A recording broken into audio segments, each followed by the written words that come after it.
Sisters. Yeah, roll them d20s. I'm not doing it, you guys are. Whoever rolls highest wins. Dead middle, perfect.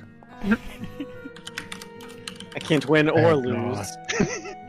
I was gonna say, tired of me trying to do a recount. It's gonna be the worst. Alright. Pastiche, you win. It's been 2 weeks. You won. It's been 2 weeks since you looked at me. What did we do last time? We didn't kill anyone. That's true. You didn't. We talked to a bird. We spent a lot of time around a boat. Huh? By a lot of time, I mean about a day. Pastiche was, of course, helping with its construction, being the good citizen they are. I believe everyone else was causing havoc in a church. Yeah. It was just me. It was just me. I was making our camp. Okay, true. Chuman did make the camp. And it was a tent, not a church. From Pastiche's point of view, everyone else was causing havoc. Church can be a tent. I remember offers being made to strand people in that town by taking their wrappers. Yep. Eventually, after a fairly eventful day, we headed east to Lux-Nox.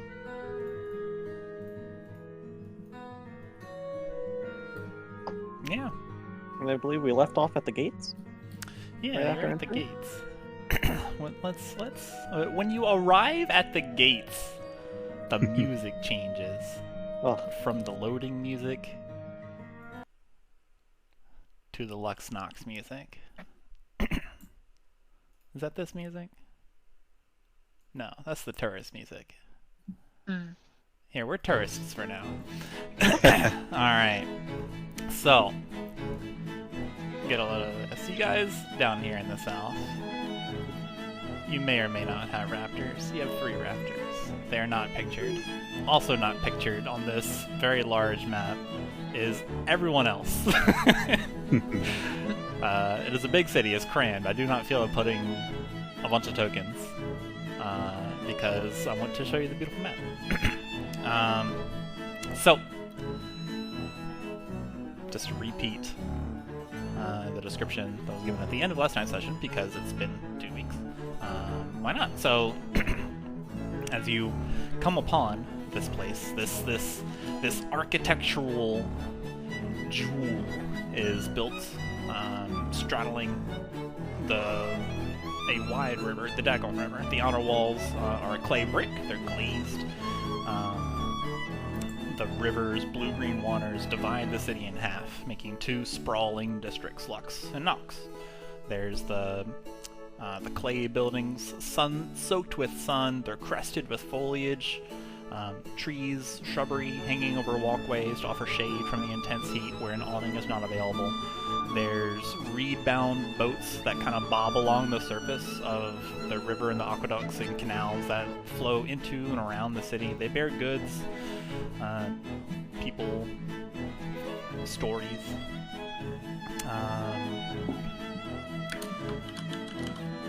Definitely the definition of an oasis from this vast surrounding desert.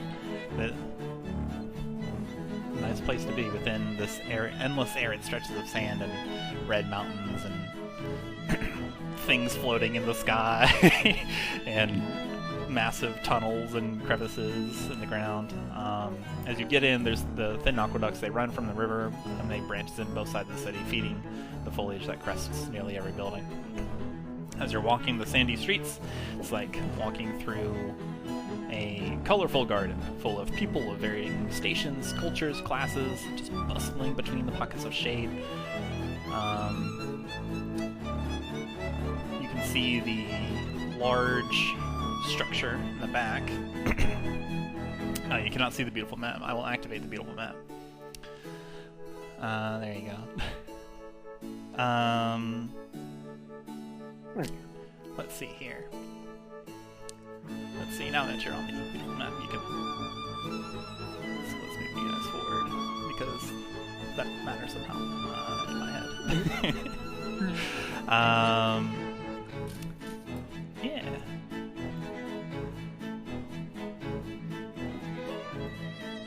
You get in here, and you can see just people bustling around, and as you're walking around, getting your bearings, making sure that you are in Lux-Nox proper.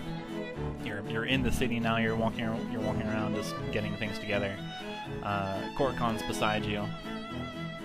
Let's see here.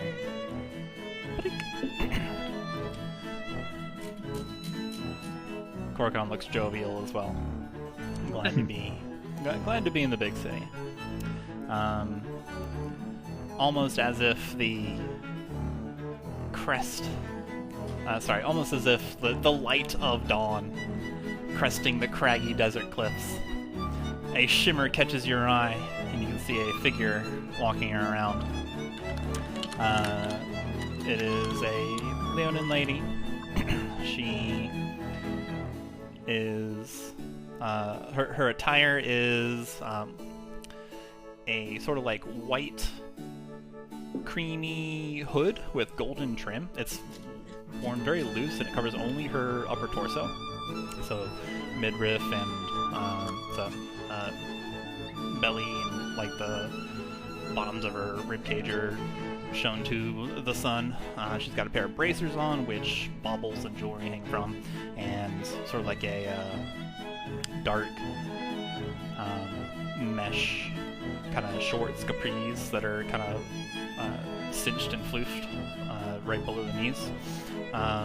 You can see that she has kind of like a side cape coming off of her hips, and just like a little ankle bracelet and a sapphire-studded tail cuff on the end of the tail. And this is all kind of tinted purple because she is wearing a like couple sheer, like floofy sheer fabric that is translucent, of course. Hand reaches up to readjust her hood, just keeping the top of her head unharmed from the bearing down sun. And you can see at her side hangs horizontally, so like hilt and point up, a shamshir, just golden and also in a creamy scabbard. She's walking around tending to all of the stalls that she meets. At times she'll bend down and greet a child or talk to somebody, and you can see her kind of fussing over every little thing, making sure that people are happy. She also has a smile on her face over this golden furred lion lady. She is immediately recognizable. It is obviously Zoaz Raincaller, the Merchant Queen of Longa, as she makes her rounds. She casts a glance over. You can see her eyes are just like deep oasis pools. She gives you a smile and just continues about her way and maneuvers through the streets. And you, spinning around in this massive, sprawling city of art, food, water, and everything else, what would you like to do?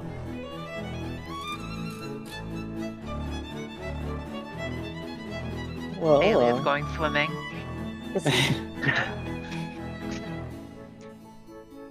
I believe Zoaz would slow down the raptors and step off, and then look to Khorzaire and ask, well, do you require me to escort you to your final destination, or...? Khorzaire nods. Skol. Aye, Zoaz. Also, I have a mind to present you to Merchant Queen Zoaz and see that you're properly rewarded. She's the one paying the dues after all, not I. Indeed, and the rest of the group as well, I assume. Unless you're working for free. Not exactly, no. Shepherds are compassionate, but not fools. Are you sure that doing nice things isn't its own reward, Zoaz? Zoaz thinks for a moment. You can see his mandibles kind of like clackling with glee. Zoaz thinks for a moment.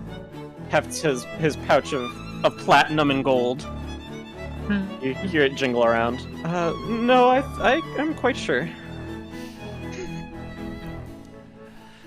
It's good to see that you still have a steady head on your shoulders, Zoaz.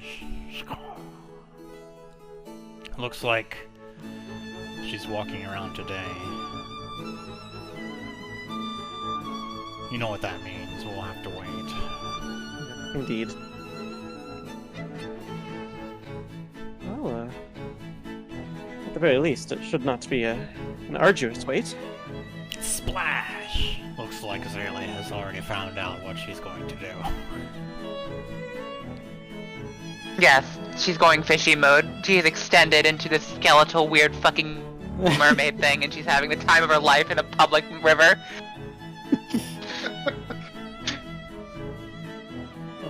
Private rivers? Question for later. Up to you. Zoaz looks at the rest of the group. Yeah. Well,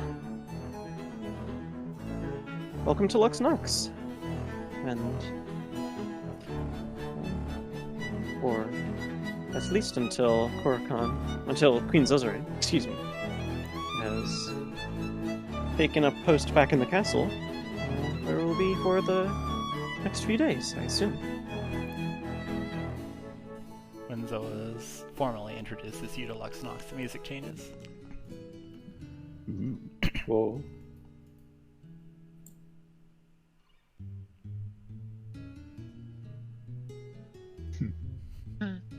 Nice. Sounds like people getting hit. Oh wait, no, that's Bugs. I had a video from Bugs. I understand. Nice. Never mind. Everything is fine. I was like, that's an interesting interpretation of the song. I'm not hearing anything actually. It's fine. It'll Okay. start Let playing me just, soon. I just I'm reload. going to increase the sound volume. Hold on to your head. If you reload, it will probably take longer to play. I have already reloaded. Alright.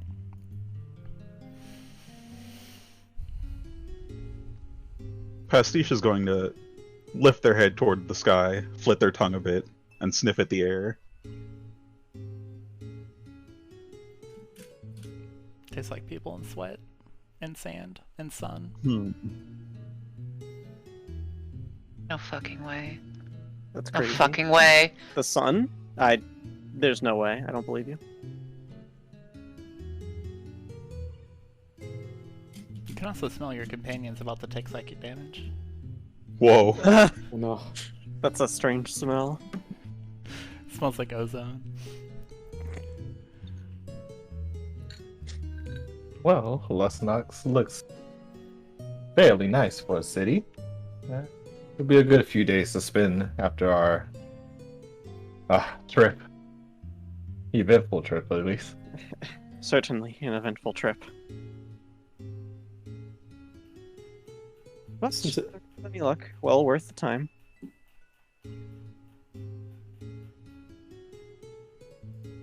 We'll be in for a bit of a wait, so it couldn't hurt to find a place to stay and regroup if we get separated.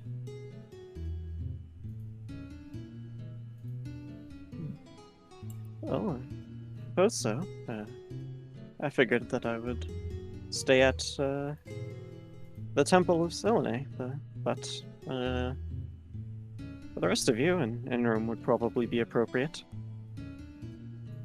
Not sure you would appreciate the lodgings the way I do. At the temple, that is. Well, Shepherd, lead the way. And Zoaz will head off to the nearest inn. Okay.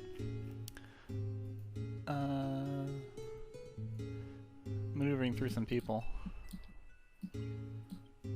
It's a throng. It is definitely a throng of people. Longing. They are thronging about.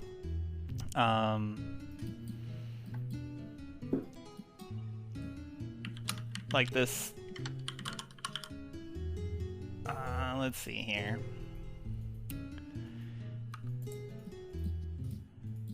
There's definitely lots of people. I'm amazed that there's so many people.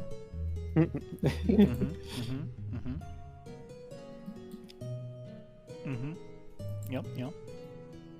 Alright, that's enough of that. So, you, like, you're maneuvering past, you move as you need to. There's people that are, trying to sell their goods and services and their food.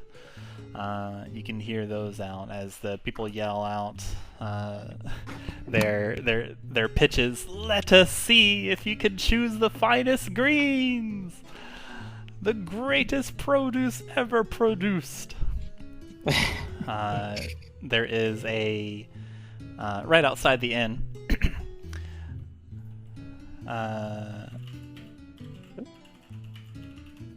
Computer hiccup, sorry. The inn's name is called the Thanked Badger. You're not quite sure what a badger is. No, I'm just kidding.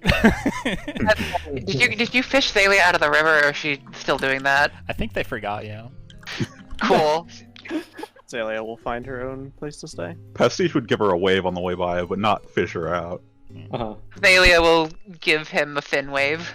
Okay. The inn you find is called the Thanked Badger. There's a cheese salesman right outside, like to the direct left of the door.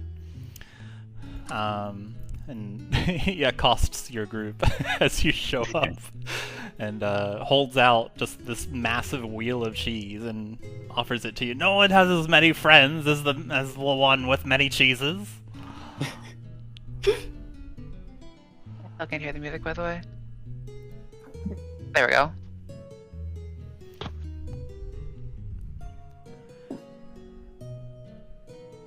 Twig just takes a glance at the cheese and, like, excuses himself as he heads towards the tavern. This mustachioed cheese salesman's kind of like over exaggeratedly is taken aback. Says, not in the mood for cheese? It's just not a cheese kind of day right now. That excuse has as many holes as a round of this fine galleon. And he holds up a many-holed cheese rind.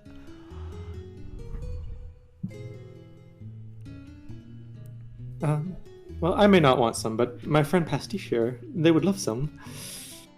There are several Pastiche? several different cheeses thrust towards Pastiche on a platter. There is a cheese plate heading your way. Pastiche takes a single step back,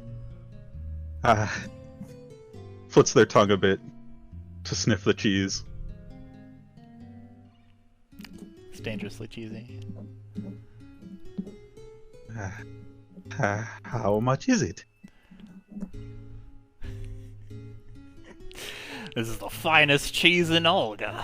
I'll have you know it's only 1 copper. For the whole platter? No, that's the slice of per cube. If you want the whole rind, that's definitely going to be a silver. Well, Pastiche. 1 silver for the finest cheese in Lux-Nox. It does sound like quite a deal. Oh, why not? What cheese would you Pastiche. like? We'll pull a single silver out of a pouch. Okay. The whole platter, please. Alright. You are given a wheel of a wheel of a galleon cheese. It's basically like Swiss cheese, where it's many-holed, but it's not like it's kind of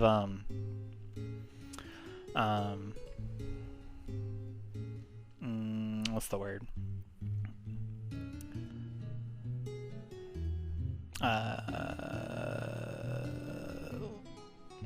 cushy. Like you can squeeze it. Squeezy cheese, Oh. not really. I like Okay. it. It's spongy cheese. There we go. Okay. But Is it- yeah. Is it like that cheese that's in Indian food sometimes, where it's like the sort of squidgy, where you bite into it and it squeaks a tiny bit? Are you talking about paneer? Yes, paneer. Yes. Similar? It is now paneer. Oh, perfect. It is now wholly paneer.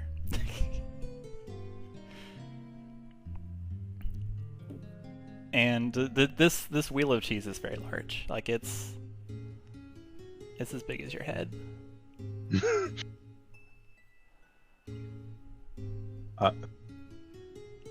Congratulations on your purchase. Enjoy. Oh, I plan to. Pastiche says as they take a large bite out of the cheese wheel. Oh, Just wholesale out of the Yep. wheel? yeah. Cool. They're just gonna bite into it. That's the It should kind. That's the kind of cheesy attitude I like, if you please. Yeah, it's spongy, moly. You can you can twirl your Lizardfolk tongue like through the holes. And yeah, this is definitely fresh cheese, good cheese. It's good enough to just chomp on, and just have it in your hand and just munch on.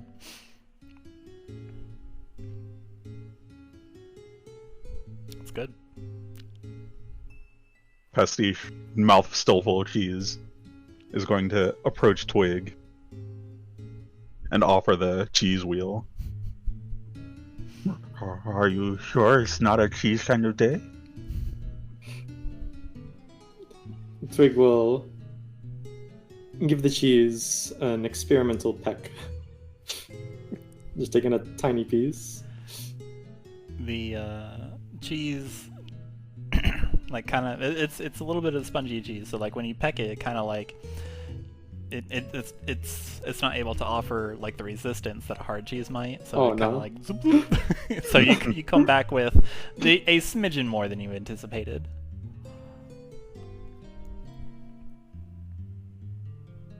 It's cheesy. I would hope so. The cheese hawker spins their hat around and gives you all a thumbs up, and looks down the road at for their next victim. Ah.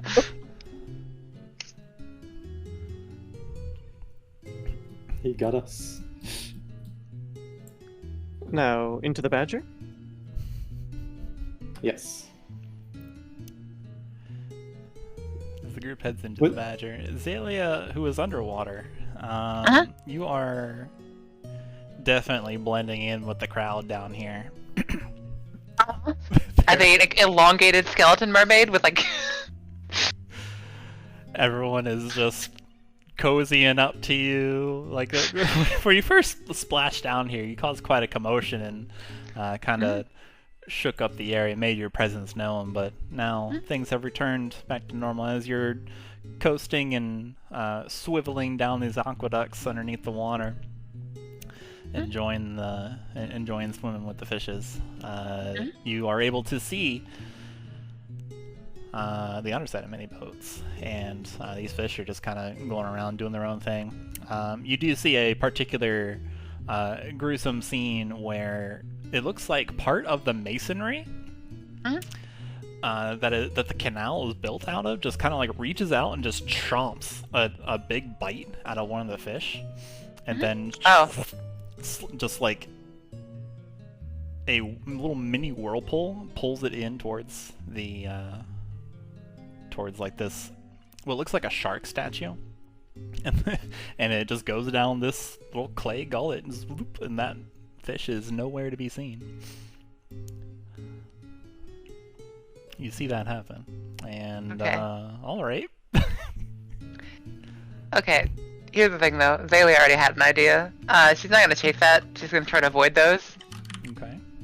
What she is going to do is major image the above the surface of the river. It's just she's gonna major image it as if it is just water. The river goes all the way up. Okay, so we're just like climbing, like there's just water up. Yes. To everyone above her, and also the fish, and also her, it just feels like the water keeps going all the way up in a cube. Okay. Above the river. All right. And again, sound, smells, and temperatures. Oh, I can't. Not feeling. That's unfortunate. I wanted it to feel wet. Wait, no. You can say temperatures. So it feels cold and wet. Yeah. All right. And also, if you can pass through it, it's still water. Yeah. As you do this, the suddenness of the watery spray just cascading everywhere. You can see some poles jam into the canal floor for a moment to steady and stop, like the boat that's right next to you. Right. And just for a moment, then they seem to kind of go around. The fish, unfortunately being fish, attempt to swim up towards that, but they are unable to reach the water's true surface. But they try all the same, and then just go about their merry way being fish. Let's see, underwater, it's difficult to see because of the refraction, but there's a nearby bridge. You can see some people just kind of like coming out and pointing.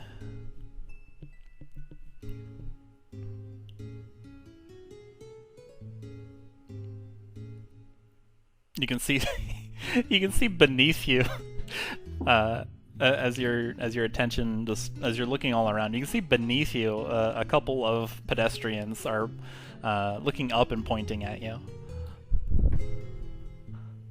in your fishy, skeletal, elongated form. Cool. How skeletal are you? Not especially, but like, it does not look good. Okay, they run. Okay.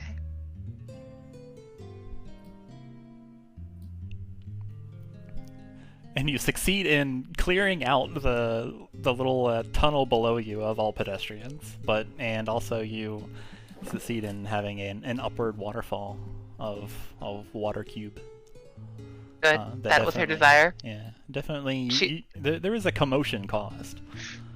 Good. She's gonna leap out through the cube of water and splash back down. The crowd yelps "Ah!" as this happens, and there's just this massive splash. Water goes everywhere. People get wet. They're like, "Ah!" Some kids clap. Good. She is achieving her dreams. She's actually gonna do it again, except this time at the apex of illusion. She's at the jump. She's gonna minor illusion out just like some particle effects, just some like firework-esque like streamers. Give me a performance check with advantage. Okay. Where? Let me tab. Xalia, ever the performer. She's having fun. Mm-hmm. A 2 and a 15. All right, yeah. Yeah, this goes off as you envisioned it. Definitely illusion magic, going pretty much exactly as you imagine helps. There's particle effects going everywhere, water spraying, and there are more people coming to see what the hey is going on. And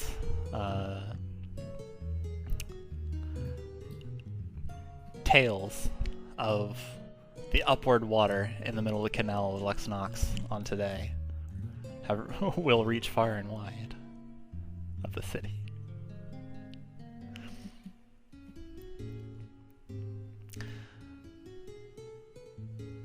The group has entered the Badger. The Badger is thankful. Or thanked. The Badger is enthanked. Enthanked Badger. Uh-huh. You can see that there's bustle here too. A couple of people are having the complimentary lunch of the inn, and yeah, it's an inn with food. Complimentary food at that.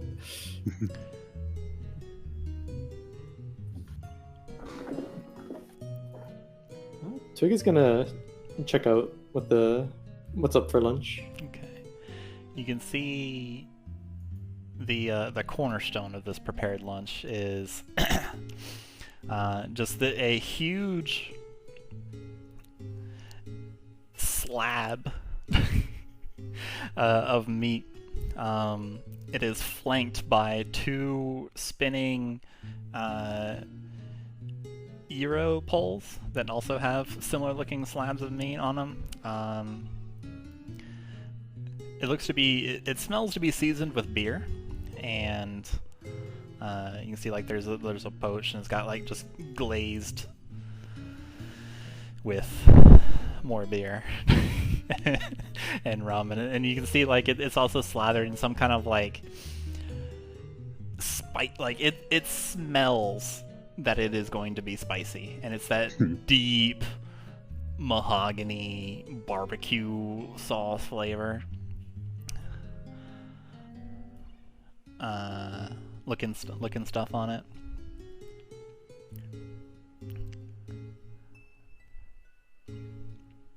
Also has cheese on it.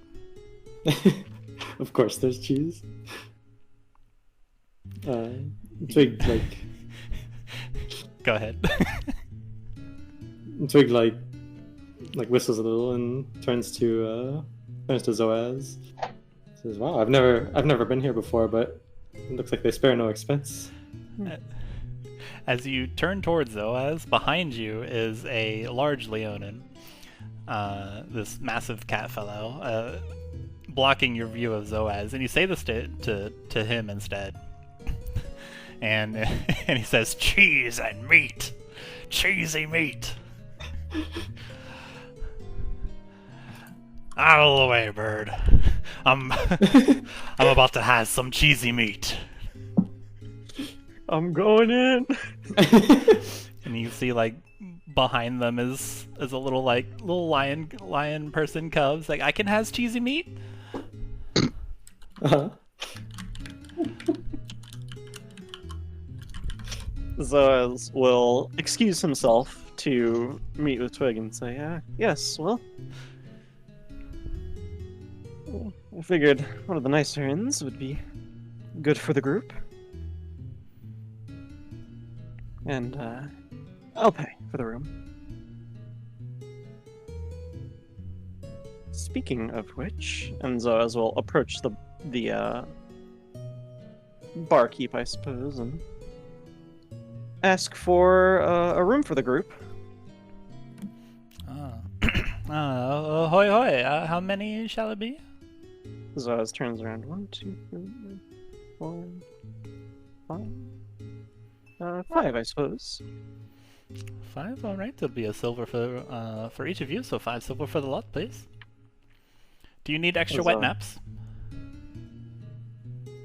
Sorry. Just the innkeep wordlessly gestures towards the beer-seasoned, barbecue-slathered, cheese-enveloped meat. The one right next to Twig. Zoaz looks at the group. Do we want food? Oh, I suppose Pastiche is a bit busy with his cheese. Pastiche, who has been uncharacteristically gumming and chewing at this cheese, suddenly swallows it whole. Oh my goodness. I suppose not. I could use more. My apologies. That's then impressive. yes, I suppose so. All right. Extra wet napkins or 5 copper. And Zoaz will fork over that as well. Okay. That's 25 copper for the group. Yeah. That's impressive. So that is kind of ballin'. And the innkeep recognizes this. But, Spare no expense. It is definitely a pleasure to be in Lux-Nox. Indeed. Good to be home, good to be home. Oh, you're from here? Yes, I will not be staying, but, my friends, absolutely. I see. You're definitely on the way to showing them a good time. What a friend you are. And Zoaz will bring over the wet napkins to the group. Many thanks. I should probably get some later. First, I want to explore around the city, at least. Zoaz shrugs and says, "Oh, more for me."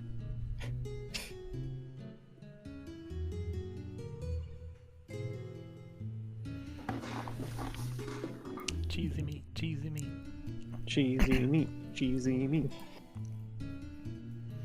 I think for the moment, Zoaz is going to dig in. Okay.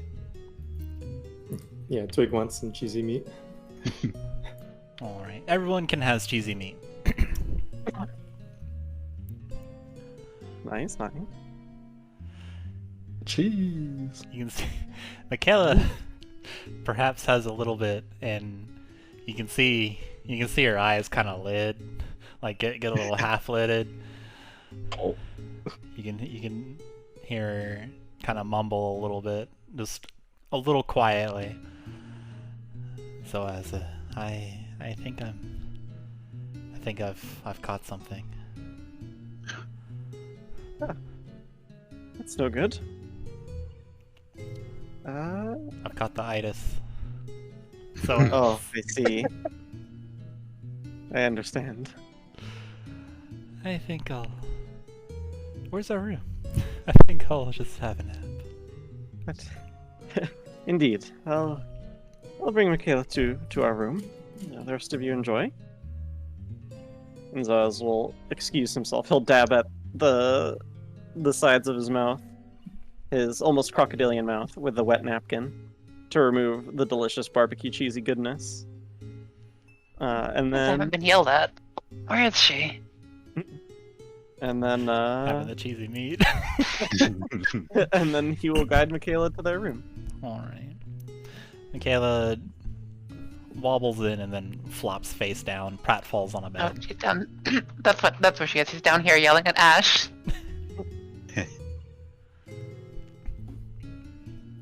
And then he'll return. And hopefully the group hasn't all disappeared on him. They have. They're all gone now. Darn. So as you deposit Makayla, you also notice that there appears to be just like a wall-mounted trophy, but instead of what we might expect of like an animal head, it's just a very large sausage on a fork. Like a real sausage? Or No, like a gold... It is a golden trophy sausage on a poker Whoa. fork. Dang. That is the decoration for your room.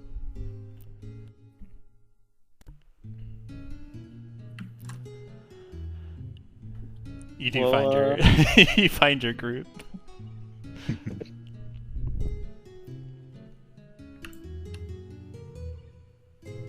Has Chuman already taken off to walk around the city? Not yet. Okay. He's just sitting down for a breather first. Probably a little banter. Amidst all the cheese. Uh-huh. Twig is chowing down. How spicy is the meat? It is like on a on a 1 to 10, it is traditionally spicy. Okay. So it is. It's a little temperature. Yeah, it's a little tingly in your mouth. Got some kick to it? It's got some kick, and then it follows up with a 1-2. It's like it's like a, Oh. How spicy resistant are you? it's cheesy hot meat.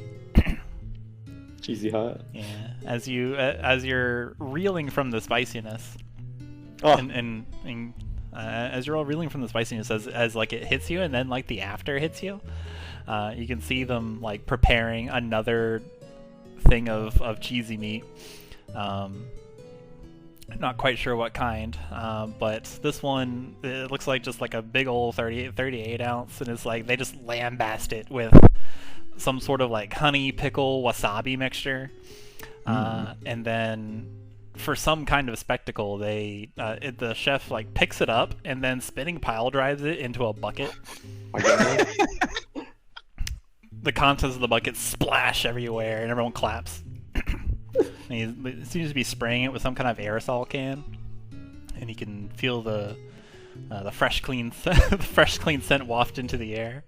And then there's they finish it off with like little demi-glaze of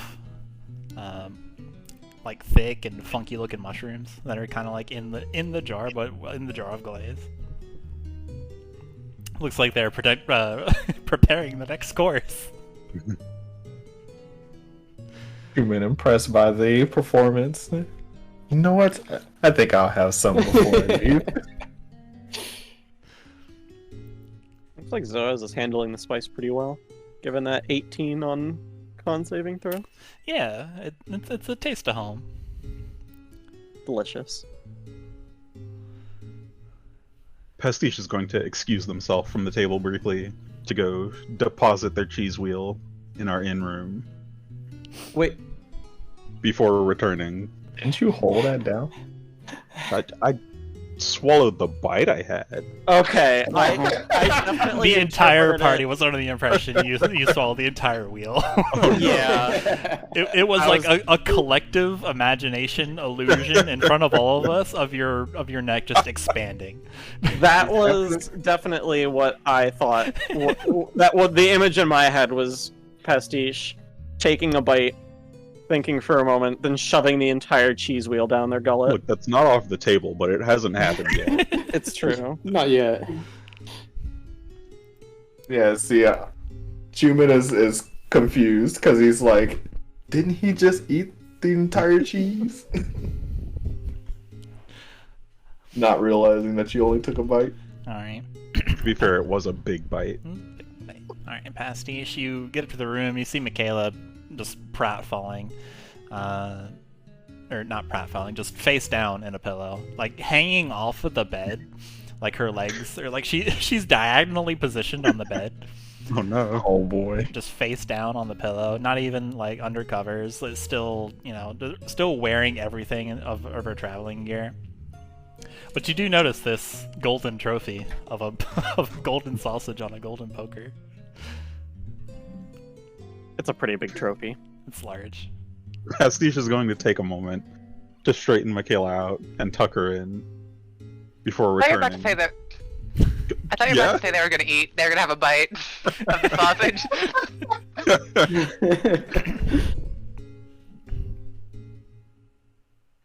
The bite never ends.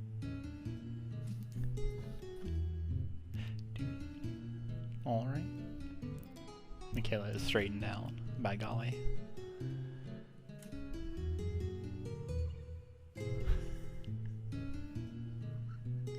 And then they're going to return and order a large plate of meat and cheese.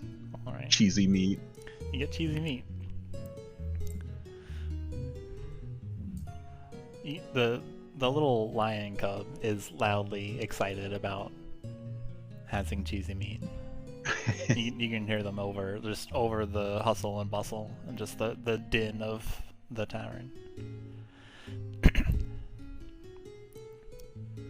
But by golly, it comes, and you soon find out that this next course, it is actually cheese filled. So you like dig into the meat, and it like the cheese comes out and just it's ooey, it's gooey, it's cheese gutted with meat. Taking a bite, you let's see, Pastiche is probably good at figuring out what they are eating. You identify it as wolf meat. Huh. Okay.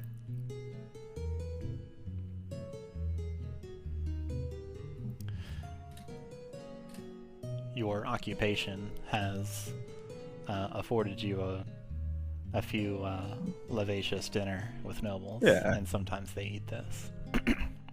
So you have had it before, and it's like, oh.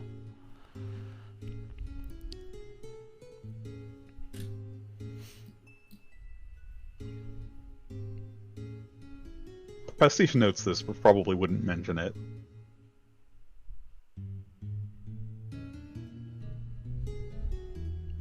And Chuman is continuing to chow down on his normal order, that is.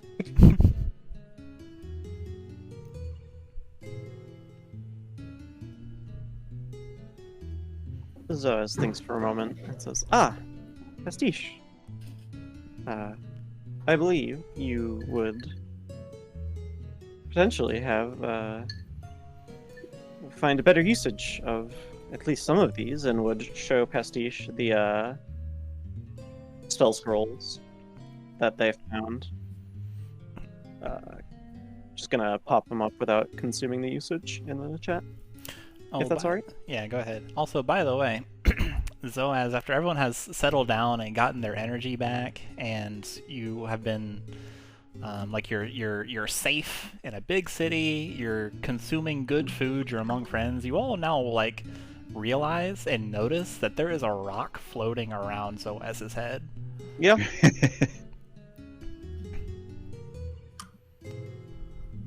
Nice, cool rock. It hums slightly. It's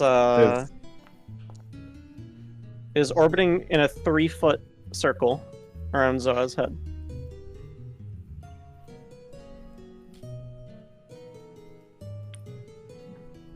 Pastiche's brows kind of raise in response to the scrolls being slid their way.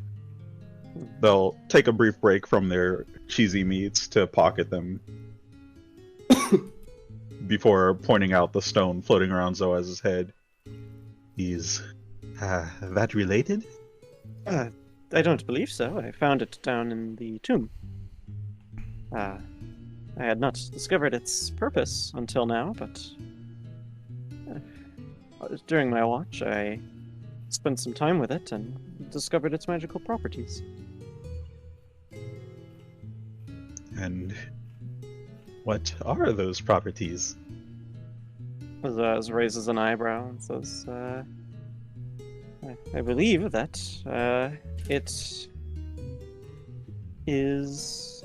it contains knowledge within and aids its user in times of need. A bit draining, though.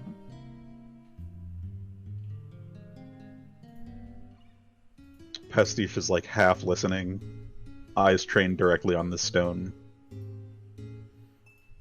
Shortly after Zoaz finishes talking, they're going to reach out and try to snatch the stone. Good. Right, make an attack roll. Yep, that's how you do it.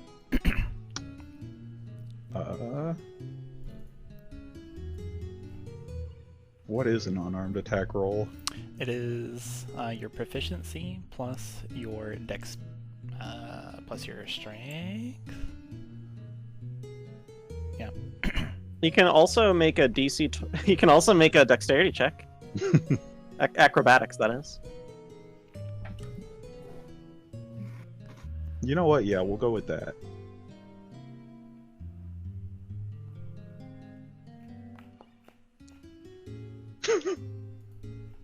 You whiff magnificently. What? It floats out of the way.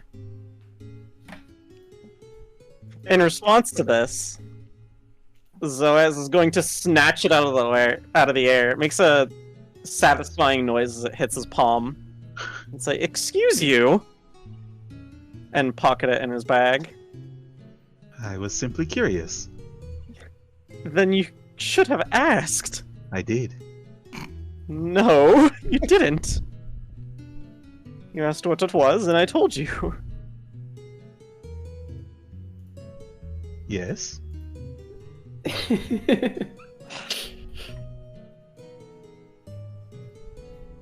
Zoaz is going to shake his head.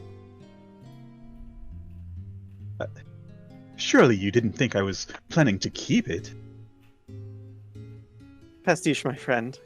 With you, I can never tell. Oh, please. Pastiche returns to their cheesy meat. You kept that gold from Dinoto, did you not? Pastiche locks eyes with Zoaz. I spent that gold Exactly. on this mug. For Dinoto. For Dinoto, yes. Indeed.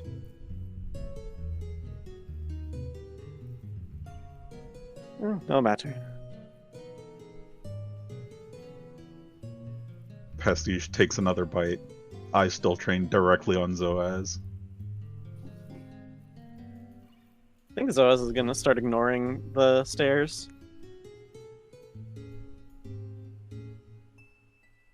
Well, Zoaz, you think there's anyone who would know about this, of course? And Chuman points to the fire around his heart.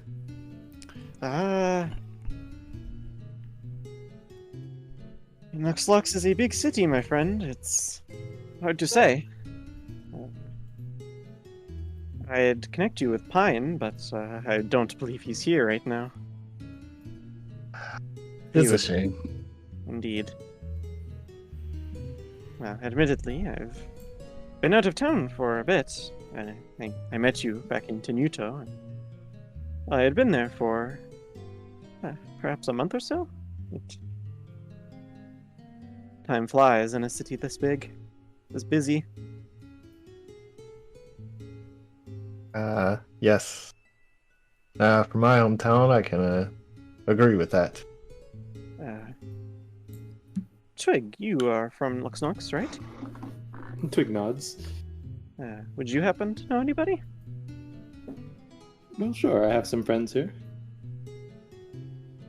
Then perhaps you and Chuman can go give those friends a visit. See what's up with that fire on his chest. Sure to help me stick out less than a sore thumb. Indeed. Twig takes a closer look at the fire on Chuman and hums a little bit. I'm not sure I or any of my friends would know too much, but it couldn't hurt to ask. Zoaz shrugs. If you really wanted to end it, I could give it a try tomorrow. Well, I don't expect us to actually end whatever this is, but at least understanding more of it will just help. And it's best to first at least find out what it is doing, rather than just end it entirely. No? Well, yeah, if it turns out it's harmless, you could always reattune, but yes, indeed.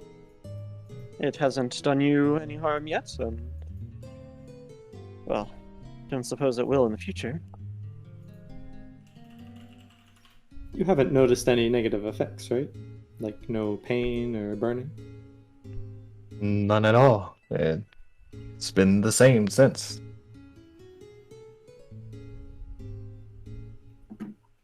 Twig shrugs. I'm sure it's fine.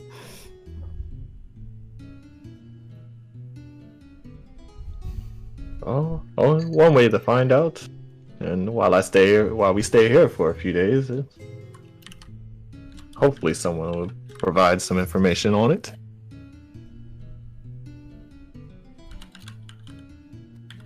If not, then I'll come find you, Zoaz. And I guess we'll attempt to remove it then, should we find no other option. Zoaz nods.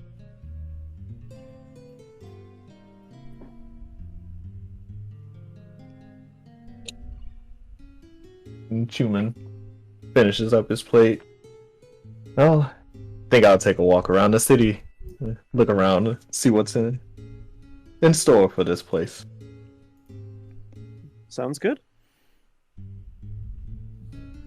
And then Chuman heads out.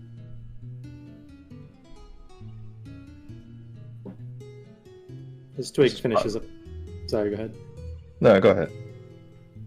Twig is finishing up his food by now, and he gets up from the table and says, "I'll probably follow him. It would be good to. It's been so long since I've been back. It'll be good to just walk around a bit."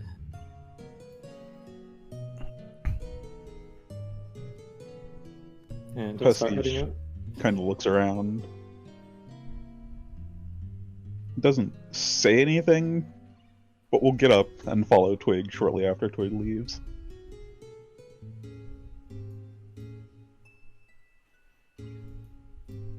Zoaz. Is Korokon at the table with Zoaz? Korokon is near you. He's not at the same table, but he's like at the table next to you. He's the only person at this table. Aw. There's not enough room, but he just silently wedged in next to you. I think at his own table. Given it was Chuman, Pastiche, and Twig got up and left already, right? Yes. Right. Yeah. I think Zoaz would spend some time with Korokon, chilling, Okay. while the others are out and about. Okay. Pastiche, as you get up and look around, and Zoaz, as you sit next to Korokon, you can see Korokon's order. It is delivered to him by this like burly, this burly dwarf that has this very large goatee and like shaggy, splintery, like stringy, curly hair. If you know who Sammy Hagar is, he's a lookalike, like dead lookalike. If you don't know who Sammy Hagar is, that's the description I just gave anyway. And you can see like he puts a leather bag in front of Korokon. It says, "All right, we'll do this on 3, eh?" You can see like the dwarf just scowling. Looks like he's about to fight Korokon. Put a hand on the back of Korokon's head, and Korokon opens the bag, and he looks down. And at the count of 3, Zoaz, you watch this spectacle. this scowling dwarf just like slams like forcefully pushes Korokon's face into this leather bag, and you can just hear slurping noises, just, and it gets kind of messy, and it's like you can see like drops of just olive oil ? Drop out of the bag and on the thing. Korokon takes about like 5 minutes of being held down, slurping whatever's in this bag, but he succeeds in his task. And then he is awarded a Scooby-Doo burger. Oh my goodness. Whoa. It has to be like a 13-pound burger of just of like fixins upon fixins upon fixins, and it's all held together with a single toothpick. You know, at hibachi restaurants when they do like the big fire, like they do like the oil fire on top of the grill, and everyone leans back because you know that's what Zoaz did the entire duration of the bag scene. He's like leaning back in his chair, like trying not to get any olive oil ? Drips on him. You're not sure if there is anything else in the bag other than olive oil ? Zoaz isn't going to ask.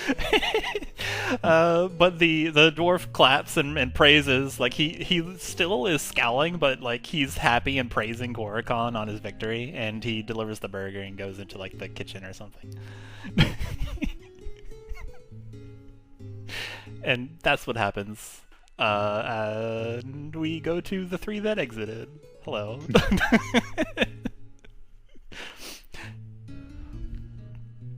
You 3 step out onto the sandy streets. There's like a bit of cobblestone, but it's kind of just sandstone, so it makes the footing kind of pleasantly alternate between the trudging difficulty of moving through sand and its friction, and just the hard flatness of cobblestone. There's always just this light little skim of sand over the streets because you're in a desert, but there is that alternation.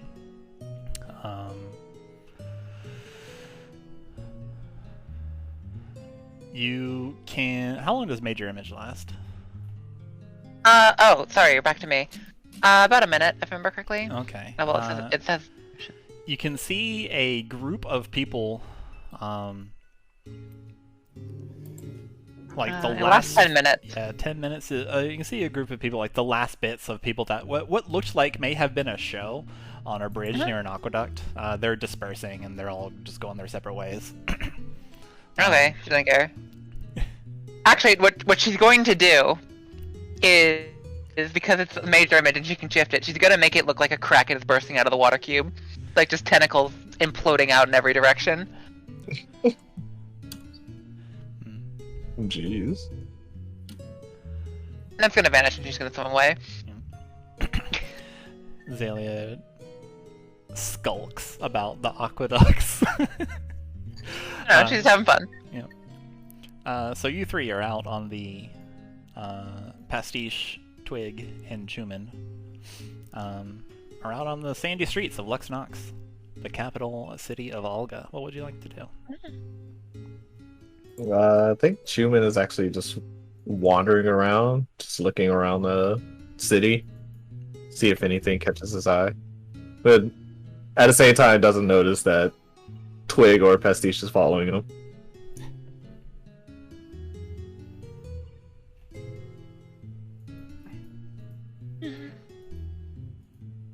Twig will probably be trying to catch up to Chuman. Not noticing Pastiche is following him.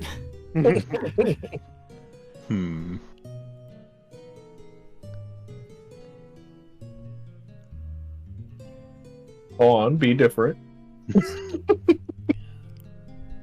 Pastiche, realizing that they don't seem to be noticed, is going to keep a low profile.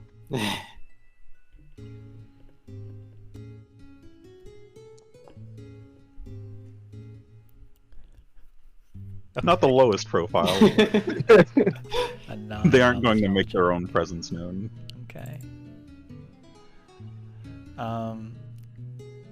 Chuman and Twig, even though you do not immediately notice each other, as you get within a certain proximity, you're able to hear and kind of sense each other's presence, and so everyone is aware of everyone now. Because your passive perception is good.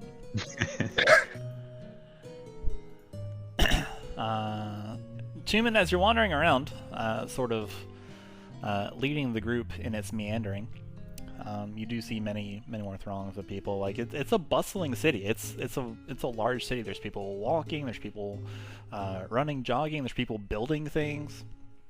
You can see just people kind of muttering to themselves, like, "Oh, quiet day on the market, it seems." When it is clearly bustling. So, and Twig, you do know that it can get even crazier.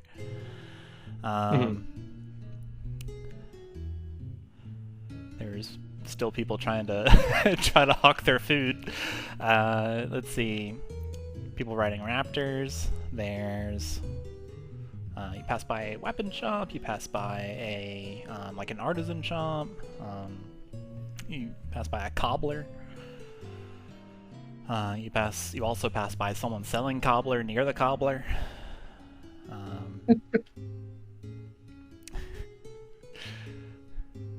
As you look at them, and they give you a wink, like they think they're funny. They're a little funny. It can be a little funny as a treat. Uh-huh. You good? And Chuman gets a slight smile as he's passing through. Mhm. the smell of peach cobbler wafts near your nose. And Chuman, you're on fire, so you gain a few gazes. As you maneuver through the alleys and the walkways and the bridges. Are you doing or looking for anything specific? I guess it would be two things. An appraiser and a library. Okay. Whichever one comes first. Alright. And at the same time, he's just kind of enjoying walking around. It's reminding him of his hometown. Alright. So, Chuman, give me either an investigation check or a survival check, because you don't know where those places are here. God, it moved all the stuff back to normal. Okay, hold on. I think the last time we were playing it moved all the skills like up, so I couldn't reach anything, and I moved it down to the bottom of the screen, and now it's back to the bottom. You can change that. You said investigation or Either investigation or survival, your choice. Can you survive in the big city, or can you investigate in the big city? Or can. All right, a 17 is pretty stout. Leading the way, you remember the setup of where these places are in your own city, and you start meandering that way. You know, cities are set up in grid-like formations, and they're set up in like, this place makes sense over here next to these buildings.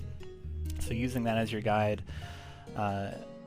you get to where you think there should be a library, but instead you only find Khorzaire Raincaller hanging out next to some shops.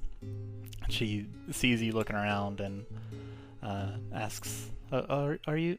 Hello? Are you all right? Are you lost?" You see this magnificent Leonin that you have not met before. Well, I was walking around the city, enjoying the area. It reminds me of my own place. But yes, I was looking for either an appraiser or the library. This golden lioness just bats her eyes and she smiles. Oh, it's good to know that at least this can provide a little bit of feelings at home. But if you're looking for an appraiser, ow! She hits her paw on a stall as she brings it up to point. She rubs a bit, and then nursing her hurt, she points. She points a claw over yonder. You'll find one. You'll find one over there. The name is Paisley's. Paisley's. Paisley the Appraiser. They thought it was an apt name, so they decided to name their shop after that. Yes, I think that will definitely help you. I'm glad to point you in the right direction. Are you doing well? Are you eating all right? Have you are you shielding yourself from the sun? I'm perfectly fine. Why do you ask? I'm just making sure you're taking care of. But also, I can't help but notice that you are on fire. You might want to put that out. Does that hurt? Yeah. Yes. This. Oh. Consider it a. Can I help you? And she just like timidly just starts like patting on your chest. Chuman just laughs sheepishly. You could consider it an experiment gone wrong in a way. Starts blowing on it. But I assure you, it's perfectly harmless. Oh, I'm glad that it is, because I can't put it up. But I suppose that may be the reason why you're trying to get to Paisley's then. Yes, trying to learn more about where, in my experiments, I went wrong. So, yeah, I have to find ways to at least make it better, so that the way it doesn't look so awkwardly to many of the people walking around. Indeed, definitely is a bit awkward, but I suppose, well, you're in Lux-Nox, that's in addition a pinch of its own spice, I suppose. Yes. In many ways, I consider it as a theatric. Well, I shan't keep you from your next experiment. Just follow that road, and then you'll come across it in a couple blocks. And she curtsies and like takes one paw behind another, like takes like half a step back and does like a little knee bend. Yeah, Chuman does a bow and says, "Thank you so much for your aid." And Of course, goodbye. I think at this point, what you said, I already knew that Twig was following me. Yeah, you acknowledge that Twig and Pastiche are following you. And Chuman just turns around and says, "Well, shall we, you two?" I've got nowhere else to be. Twig will nod and start following. Alright. Walk away from the lioness. Zoop, zoop.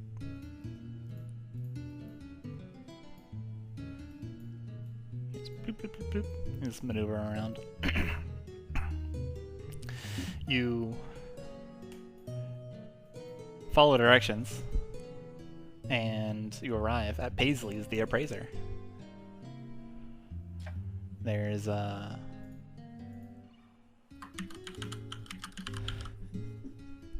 it is a quaint building.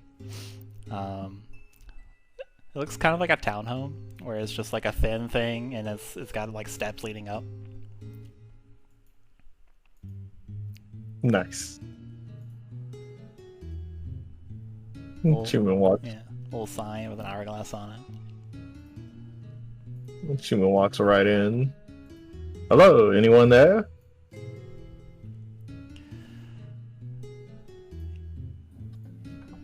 Yep. There is a I'll call it, yeah, spirit there.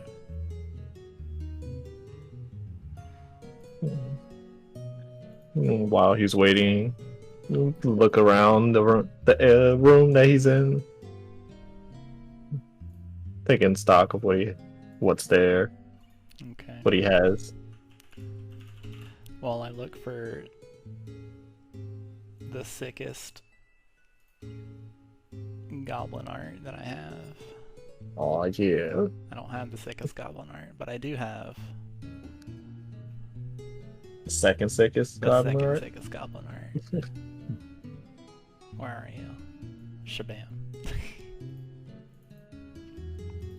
Okay, that is pretty sick.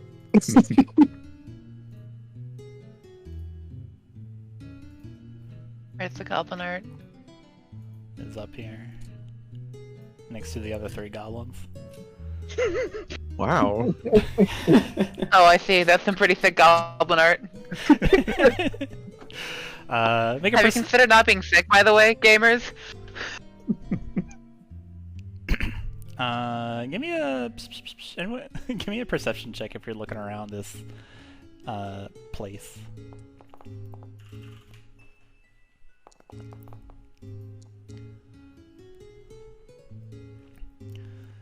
Alright. So around here on these shelves and things, there are many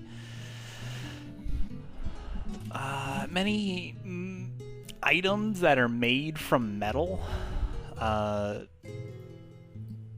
It is extremely apparent that you are definitely in the business of a tinker, like someone who tinks. There are forks, knives, spoons, sporks, all manner of like regular utensil, just made from different kinds of metal. So you like copper, brass. There's all sorts of different kinds of hand tools.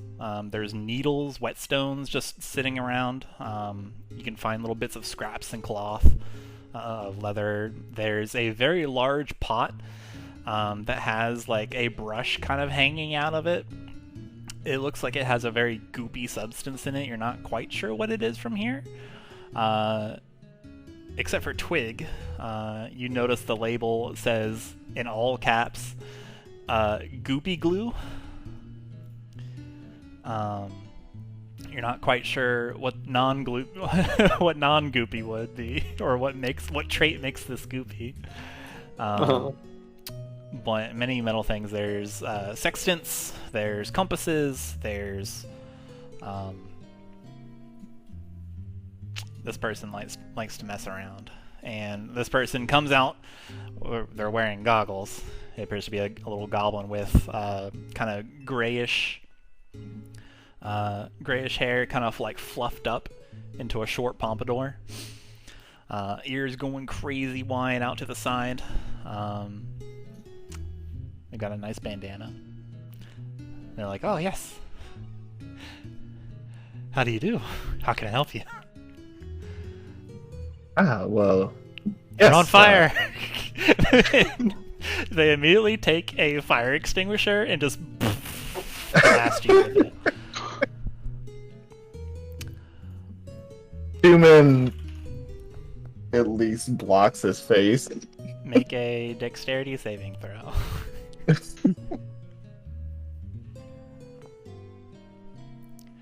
You take 1 point of cold damage. Blocking your face was important, as you are somewhat frozen.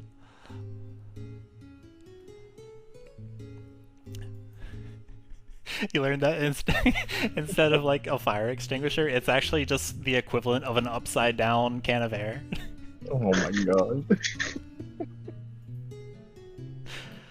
You just hear Chuman kind of sputtering as he's getting hit by it. You know, this is theatrics, not actual fire. Please, stop. So it is. Well, alright then. Sorry about that. Puts the red canister down somewhere.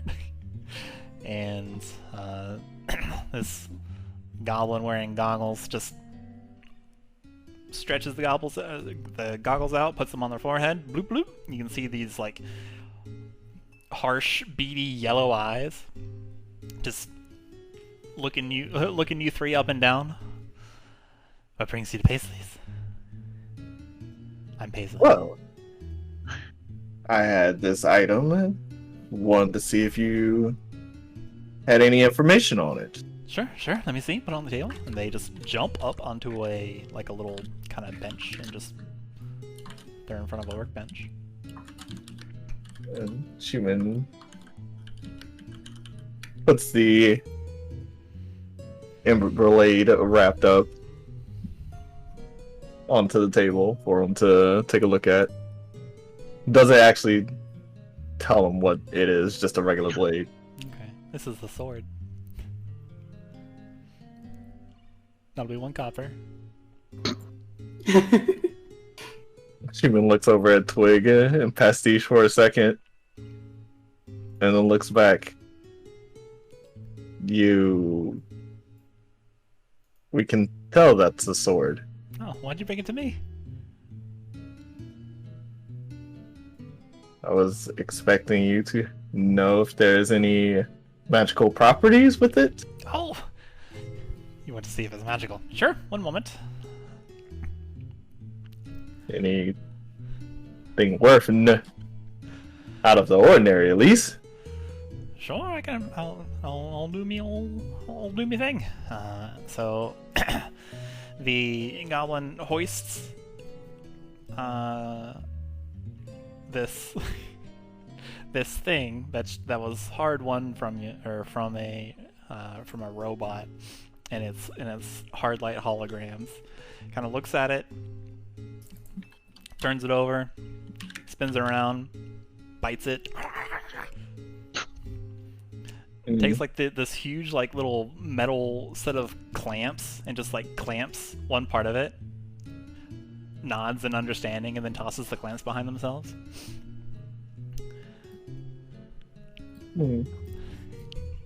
This goes on for about 5 minutes. As we switch to Xalia swimming around. Xalia, you have taken care to not get close to any of these fish-biting statues. How long does your transformation last? I don't remember what we agreed on. Is it an hour? I think it was. A minute? I think it wasn't. It's until she gets out of it, which is Xalia, which happens frequently. But Let me take a look. We wrote it down. While attuned to Oh, it also lasts for 10 minutes. I'm buffing that right away. okay, It lasts for an hour. okay. She's going swimming mode. You know what? Roll a d8. Okay. Lasts for 3 hours. Okay. Then she's going to have a very long time enjoying her swimming. Okay. You just spend the rest of your time swimming? She'll probably at some point actually, like, very carefully try to look at one of the statues, like, figure out how it works, what it's doing sort of deal, where the fishy goes, Okay. but, like, not actually risk herself. Alright. You... slide me an Arcana. Okay.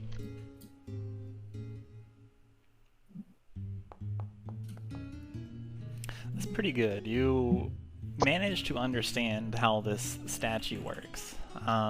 It is obviously a special statue. It is... It has a minor magical infusion on it. Excuse me. And... well, let me back up. The stat it's about like 1 foot cubed. It depicts like a shark, just the face of a shark. It seems to just flash to life and just gnash out at any marine life that seems to get close to it. It seems, and with your Arcana, you understand that it has a very minor magical transmutation infusion in it. It is proximity based, and it definitely chomps on fish. You get the idea that it serves some kind of purpose, but you're not sure what. But it definitely works well.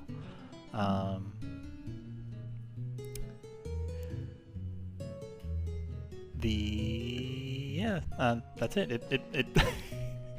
It's cool. It eats fish. That's kind of all it does. Xalia nods very sagely. Can she minor reconfigure her face and still keep the swimming?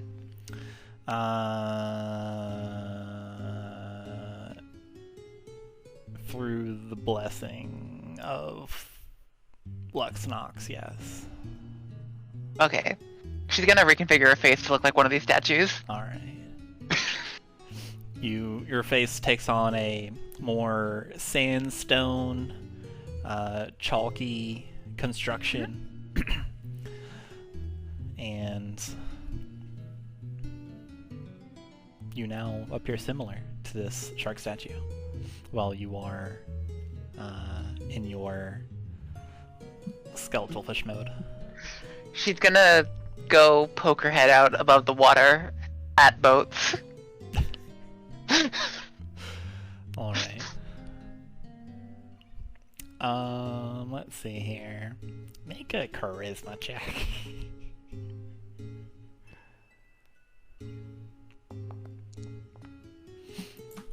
Alright. You do this several times. With a different with a different reaction each time, it seems. One of them just appears unenthused, like they're just like, oh, okay. They just nods. They don't they just look at you, nod, and then just continue. They don't say or do anything, which is a little confusing. So you go and curiously try and get another one. This one has this one is ferrying a merchant over to the Nox side of the city, and just poke your head out. The merchant is somewhat rattled, but the boatman just very calmly says, one of the statuettes must have gotten loose, don't worry. And merchant clearly calms down. And then Xalia goes blah. Yeah, just blah. And they just continue on their way. They don't pay any more mind, so you go and curiously check out another one, and just bleh, pop out of the water. The boatman, the Los Maqueros, looks at you. There's a moment shared of locked eye contact. And then there's a fish chucked at you. Or tossed at you, just boop. Xalia will bite the fish. And then dive back underwater with the fish. Alright. She's going to emerge from the river like an hour later, still with the fish in her mouth. Okay. Soaking wet. Just dripping water in the sand everywhere. An hour later, Xalia has gained a loot in the form of a fish. And also knowledge, which is also loot. Yeah.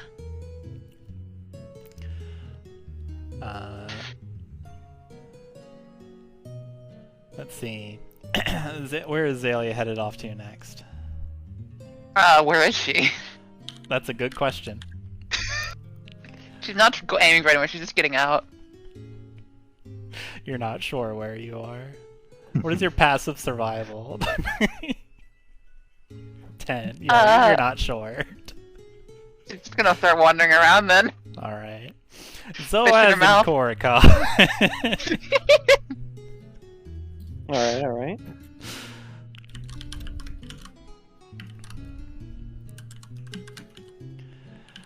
Korikon is working his way steadfastly and through this mountain of burger. He seems pleased. And also tidy. Tidy. A stark difference from the leather bag incident. Okay. Korikon is in control of himself now.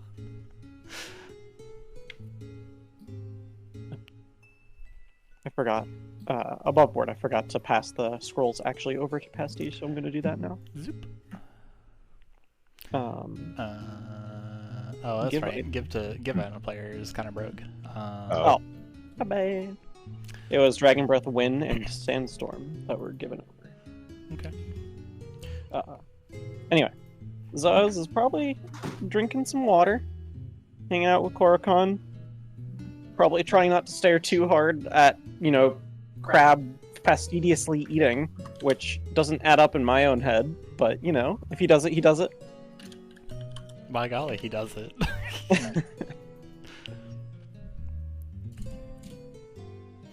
Okay. To share a moment.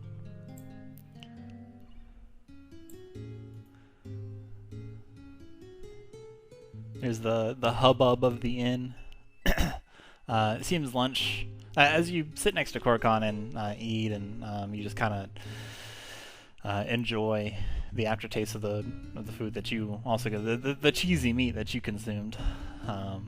Seems like the inn kind of more or less disperses, and it goes back to non-lunch rush, and less people hanging around. Korikon is still there. He seems determined to eat all of the food that is put before him.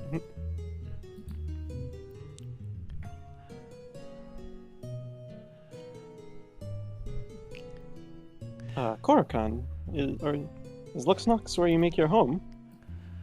I realize I've never asked you.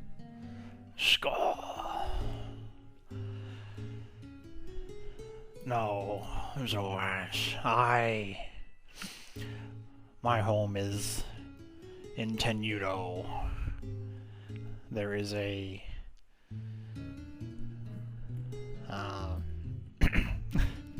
how do I explain this? Well, you're stationed in Tenuto. There is a section of that city where it is somewhat underneath the water, where many Aldani folk make their dwelling. That is where I am from. Although I am loath to say it, I do not get to spend much time there. Well, My occupation, being a merchant, takes me hither and thither. believe me, I understand. I've spent Hmm. quite a bit of time across the sea, brokering a deal. This deal that we're delivering to Lady Khorzaire.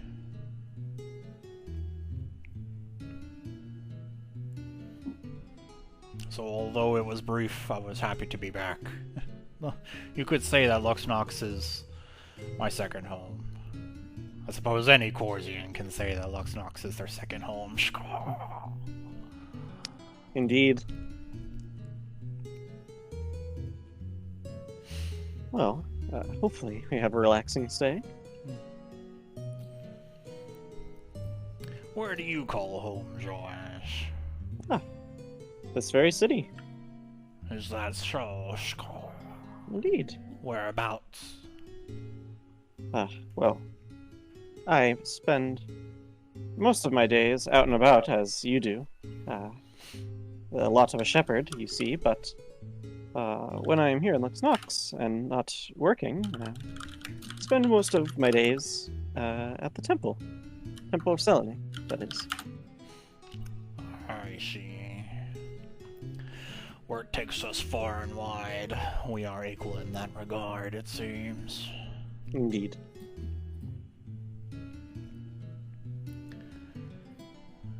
Well, maybe one day, if we follow the correct path, we can finally settle down. Yeah, it would be nice. When all the work is done, Zoaz. As long as there are people, there will always be a need for shepherds. Yes. I don't see the deserts of Khorzaire becoming much safer with time. Though it would be nice. Do you suppose a time like that will come, Zoaz? Zoaz thinks for a moment.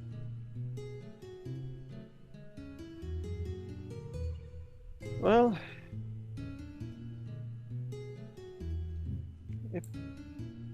I would like to believe that somewhere, sometime in Khorzaire, someone will eventually start striking out a truly safe place. I mean, Lux-Nox is about as safe as it gets, but they still station guards for wanderers, and, well, you see those statues in the river. Even the fish are subject to the curse of wandering. So, maybe not in our time, but I would like to think, like to believe, hope even, that someday, yes.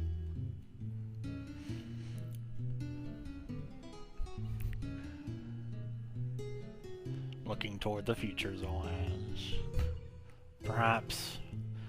Perhaps there is a path that anyone may take that will lead us towards the future you envision.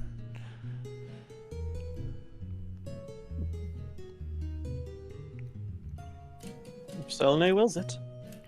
Would you like some of my burger? Zoaz raises a scaly eyebrow. Some of your burger? No, I'm quite full, thank you. Suit yourself.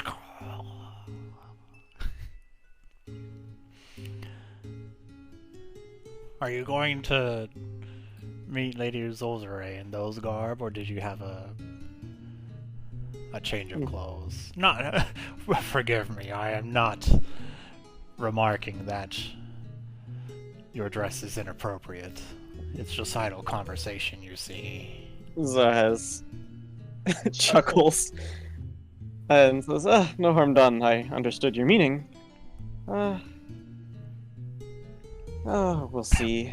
Maybe I'll visit the temple and see if they have anything spiffier, as it were, but I suppose I wasn't really thinking of changing my garb. You see, I'm not frequently meeting with royalty. Though, this journey seems to have put me on a path to do so.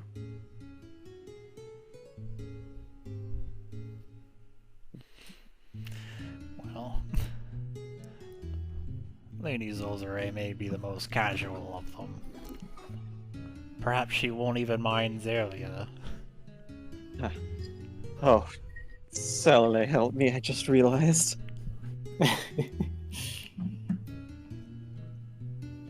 Maybe we can convince her to go do something else, and I'll give her her reward after the whole affair is done. We'll see. I think you realize you just didn't. You just left her out there, but I guess you still haven't. I mean, he knows. Xalia Okay. can handle herself. All right, She's a grown-up. this is true. She also has, like, the equivalent of a gun in a wand of magic missile. Yeah, she sure does, and like she'll 3 be magic fine. weapons. Yeah, she'll be fine. Zoaz sighs and leans back in his chair. Xalia. Well, I believe for the moment I'm going to rest up in our room. Perhaps keep an eye on Makayla. She seemed a little tuckered out, as they say. Skål. Zoaz nods. Well, I also believe that Lux-Nox is not her. It's not the end of her journey, as it were. You have to pace Just up yourself on the when way. you eat the food here. It's heavy on your stomach. Indeed.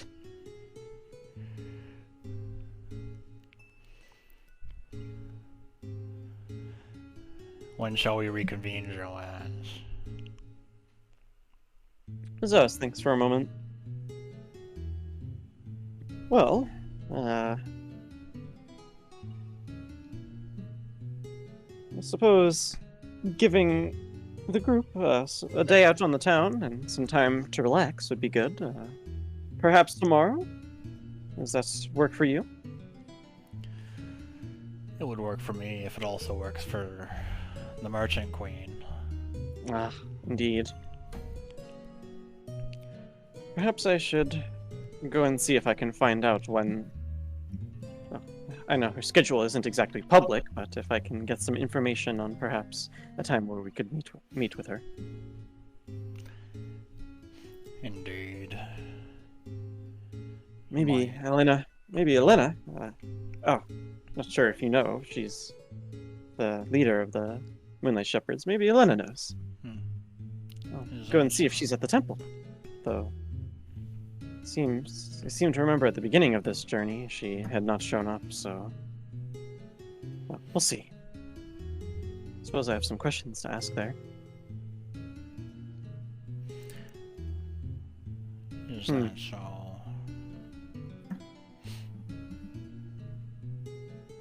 And you? Do you plan on doing anything? No, I do not. I feel like I don't have much left to do aside from deliver this and take on the next task.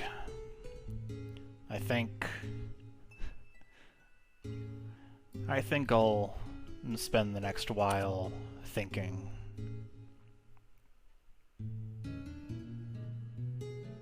Zoaz nods and stands up from the table. Well, I suppose I'll be off. We could go as early as tonight, since Lady Khorzaire is walking around today. Yeah, Or indeed. we could or we could flip a coin tomorrow on when she would be available.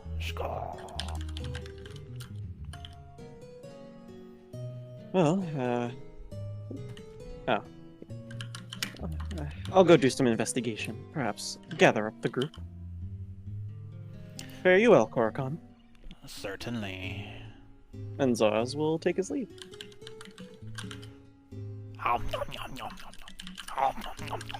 Crab eating a burger noise. Just like last time, where you'll recall when you watched Khorzaire eat eat the grapes. Mm-hmm.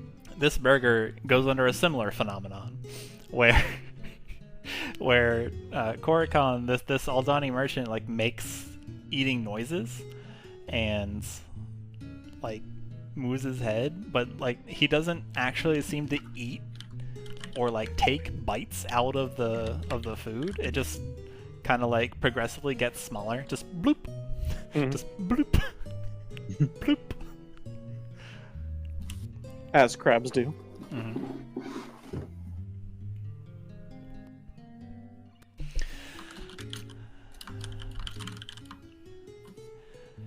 Smash cut to this goblin hoisting the Emberblade in the air. The goblin appears dizzy. Has gotten. It talked to me. This is a talking sword. It said some junk about courage. I see. Is there anything else you've discovered alongside of talking swords? Yeah. I feel pretty good.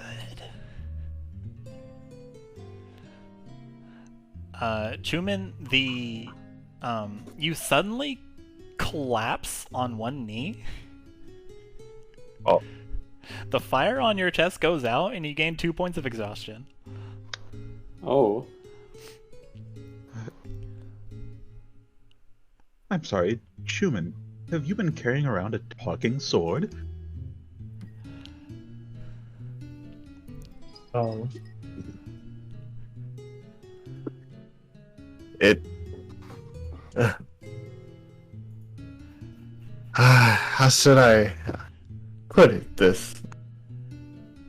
It did talk when I first touched it, but I also assumed it talked to you guys as well.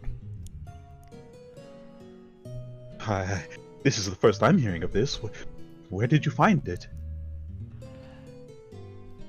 It was in the area that we went with Demios.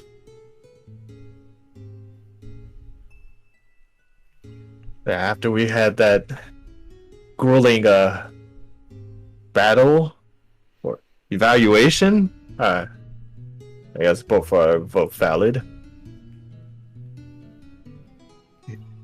Is this what lit your chest aflame? Are you alright? The goblin interrupts you and says, "Oh yeah, I'm perfect."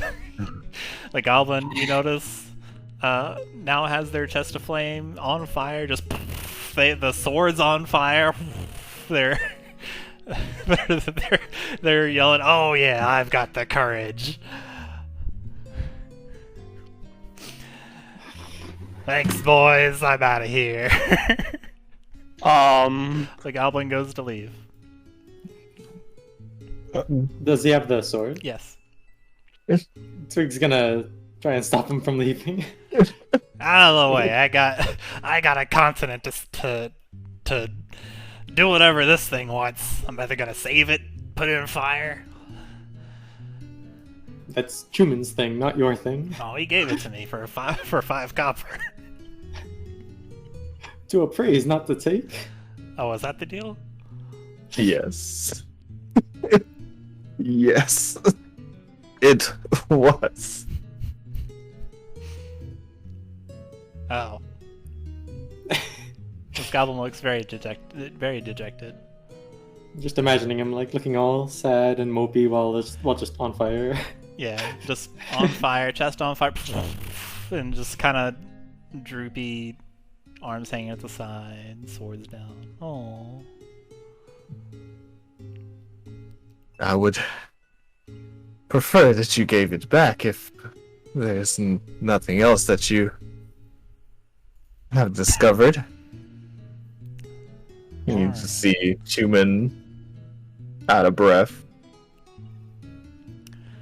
Alright. Make a persuasion check. Would this be disadvantaged? Why am I hearing Animal Crossing noises? I'm not sure what that was. Oh, okay. You say yes, right? It's a You have- check, yes. It's at disadvantage. Okay. Then just roll another. Okay. Alright, well... Then the goblin kind of like blinks and then looks at you. Wait. That's a stupid idea. I'm not giving it to you. I'm keeping it. I'm gonna go beat up all the undead. Yeah! That sounds way better than giving it to you. Chuman, are you certain you want that thing back?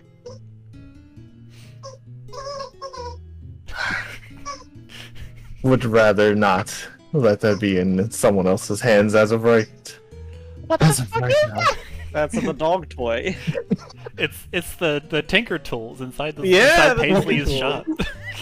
That's Got Chuman's Isabel chained up lungs. in there. Yeah, That's it's not just Chuman's- him. It's other people working. It's Chuman's lungs with 2 points of exhaustion. Don't judge.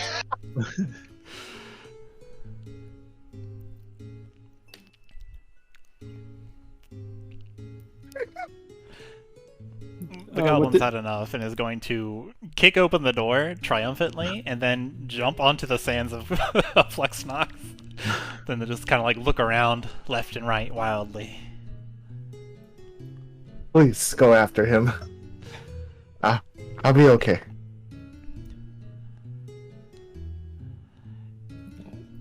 Twig's gonna grab the fire extinguisher from behind the counter and exit the shop. Cool. All right, you have you're quick, and your talons are quick, and your movement's quick, so you can see like this goblin is just about to bolt off. Just gonna spray him with the fire extinguisher. Paisley will make a dexterity saving throw.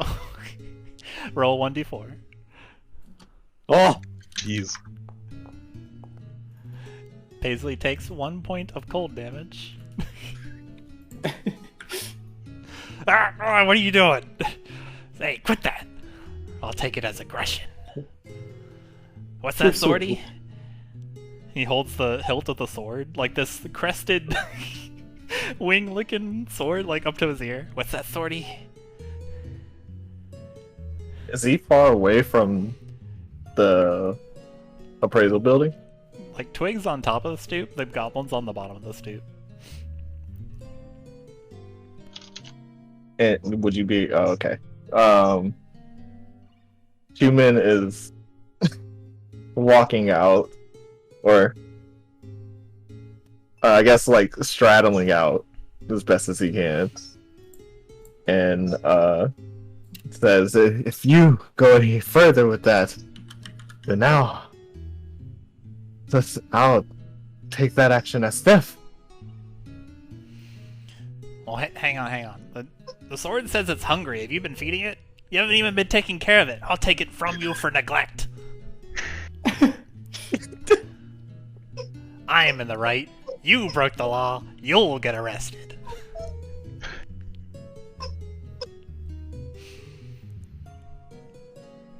Yeah, Pastiche Chuman is going to kind of come up behind Chuman. Help him stay on his feet. Look at the goblin.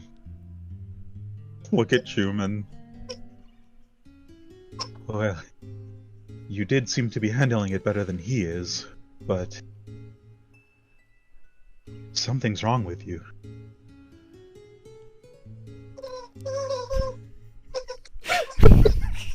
You don't say.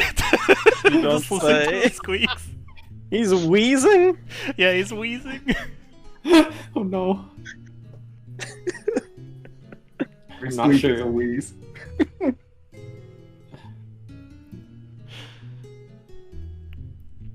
I think being suddenly separated from that sword might not be good for him.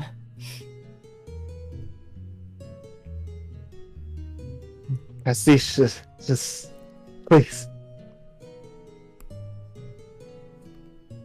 I'd rather it not be in someone else's hands as of right now.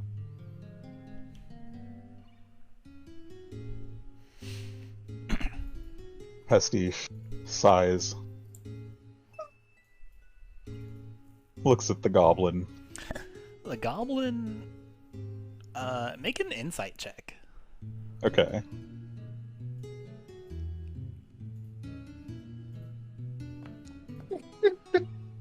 The goblin's looking a little crazy-eyed. The flame on his chest over his heart is flaring, and like the goggles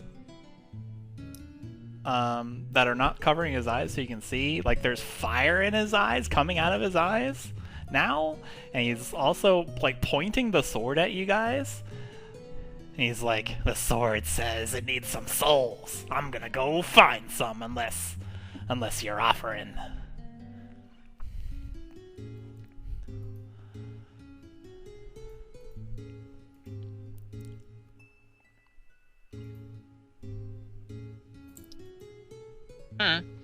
Can't believe you guys just made a supervillain. Did we just make a big bad evil guy? He's just a little crazy. Just a little. He's just going goblin mode. Paisley, sir, regardless of what that sword might be telling you, I don't think you're ready for what it's about to put you through. Oh, I'm ready. The goblin starts like snicker snacking, or sorry, what is it? Swicker swack? The Vorpal or something? What is it? He starts like waving the sword like around, just. Oh, I'm ready. Bring 'em on. Snicker snack, yeah. Snicker snack, yeah. I don't think it would be able to reason with him. Not with the sword influence. So the scene is like, Twig is at the top of the stoop holding a fire extinguisher. At the bottom of the stoop is a goblin that is like immolating and holding a sword and waving it at you guys. Chuman is like on hands and knees, and Pastiche, the Lizardfolk, is behind Chuman in the middle of broad daylight Lux-Nox.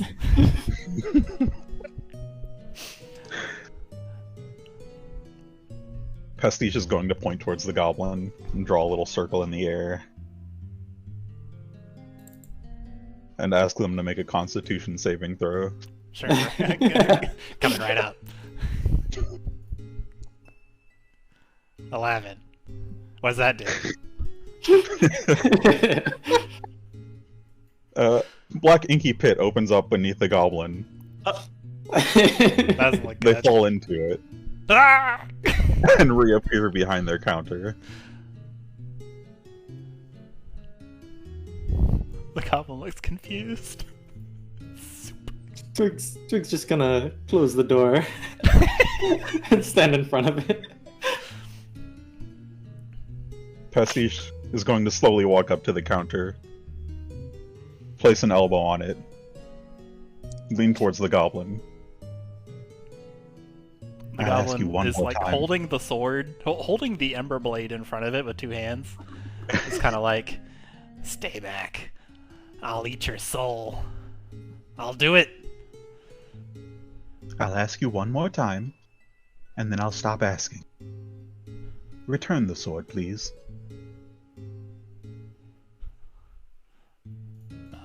goblin will make another wisdom saving throw.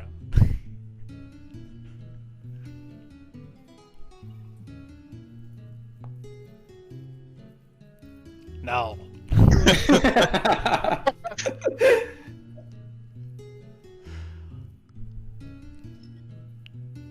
Just knock him out, and then you can get the sword. Paisley, the on-fire goblin, hoists the Emberblade high above his head and yells out, "Hi-ya!" Go ahead and roll initiative 3.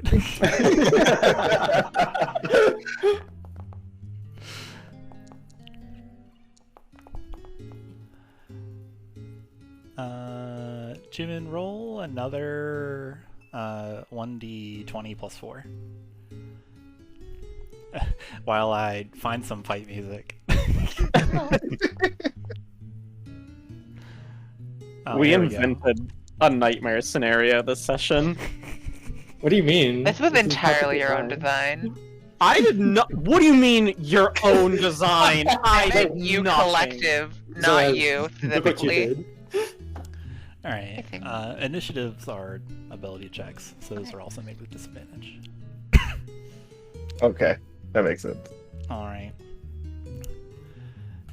To my dismay, Paisley rolled the lowest initiative. Go ahead. Here we go. Oh. Hi-ya!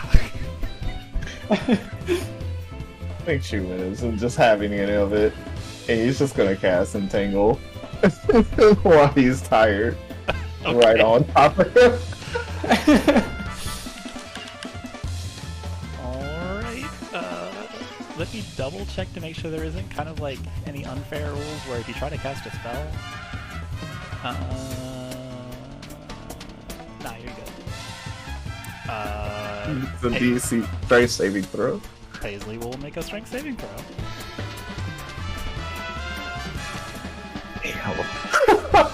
So Snicker snack! Powerful. Goes the Emberblade, and it torches all of the weeds that suddenly spring up in Paisley's apartment? Townhome?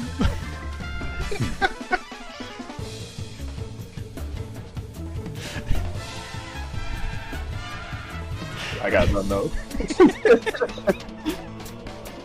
Y'all.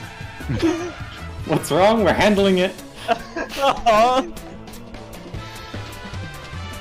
What would you? As the goblin raises his arm, Pastiche is going to leap over the counter and attempt to put him in a chokehold. Okay, that's a grapple, yeah. Yeah. All right, go ahead and roll me athletics. Paisley will choose to roll acrobatics. The goblin wriggles out of your grasp. This is a slippery goblin covered in oil and fire. And they leap on top of the workbench. Or sorry, on top of the counter.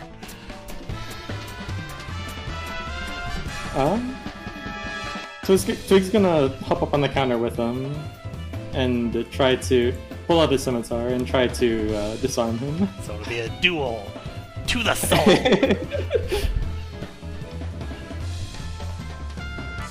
Okay. So this is the attack roll -5. Attack roll -5.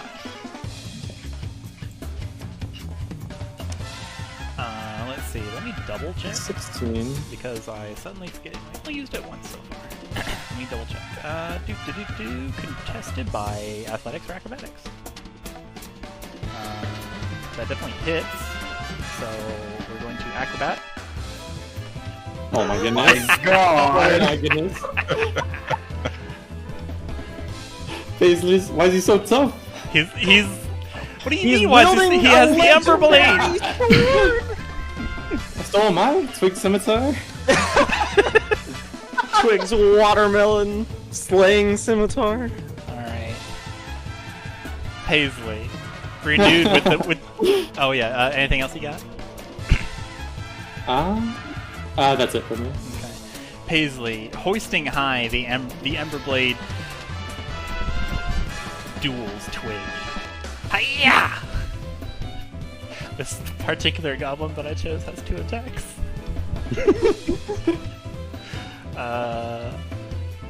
Hiya. Hiya. A 15 and a 7. Both of those miss. Alright. Let's see here. There's no way he runs from this. He sees 3 souls. Let's see. What does aggressive mean? As a bonus action. Oh, we're going to run over next to Chuman and just jump off of the counter, do a really cool like superhero flip while while the goblin is on fire, and stands behind Chuman. Legendary artifact blade hoisted high. He looks like he means business towards Chuman's soul. He yells out, "Souls, come unto me!" What would you guys like to do? It's your turn.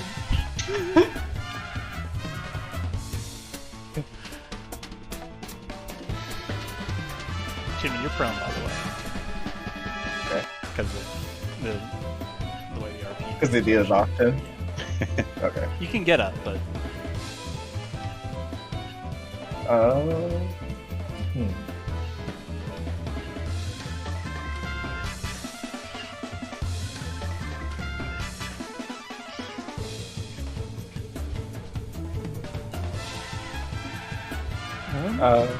go ahead, guys. yeah, all thinking very my- Tribunish. Well, Twig's... He's like down near Chuman right now, right? Yes. Has leapt off the counter like an action hero. And Twig's gonna go behind him and try to do the same thing. Just desperately trying to get the sword away from this goblin. Okay. Oh yeah, you guys also know it's extremely bright in here now. Obviously because the thing's on fire, but the sword clearly like sheds its own light. It's as if someone took the top off of like the ceiling off of this building and sunlight is pouring in, but it's radiating from the sword. People outside just see like light pouring out from the door. Yeah, through the windows just radiating. Alright, Paisley will acrobat. Not a chance. Alright. The sword. Well, tell me how you disarm this on fire, this immolating goblin. As he is like stalking towards Chuman, Twig just like runs up from behind him, like raises his scimitar high and like just bangs the sword right out of his hand. No! Alright, the sword goes clink, clink, clink, and then spins across the ground of this tinkerer's shop. Near Pest. Like, 20... Here, let's find out which way it goes. It's next to a stool. As this happens, Pastiche is going to withdraw a blade from their own satchel. Oh no. And hold the wave cutter to this goblin's throat. Oh! I tried to warn you. I'll give you one more chance. Make an intimidation roll with advantage because the goblin no longer has his sword.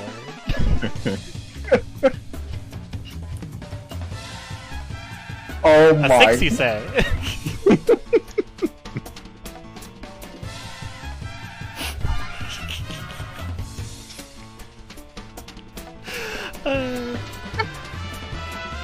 Hang on a second.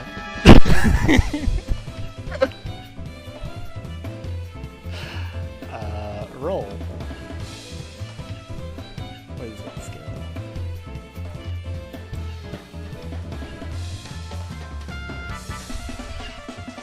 Alright. The goblin looks at you. Looks over at the sword. Then looks at you, still on fire. I'll appraise that one instead. 5 copper.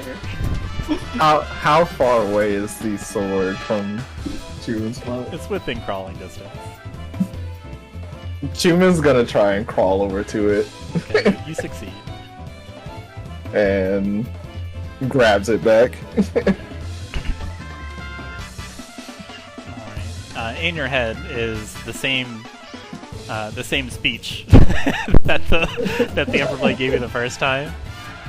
And you automatically attune to it. Okay. Paisley is no longer on fire.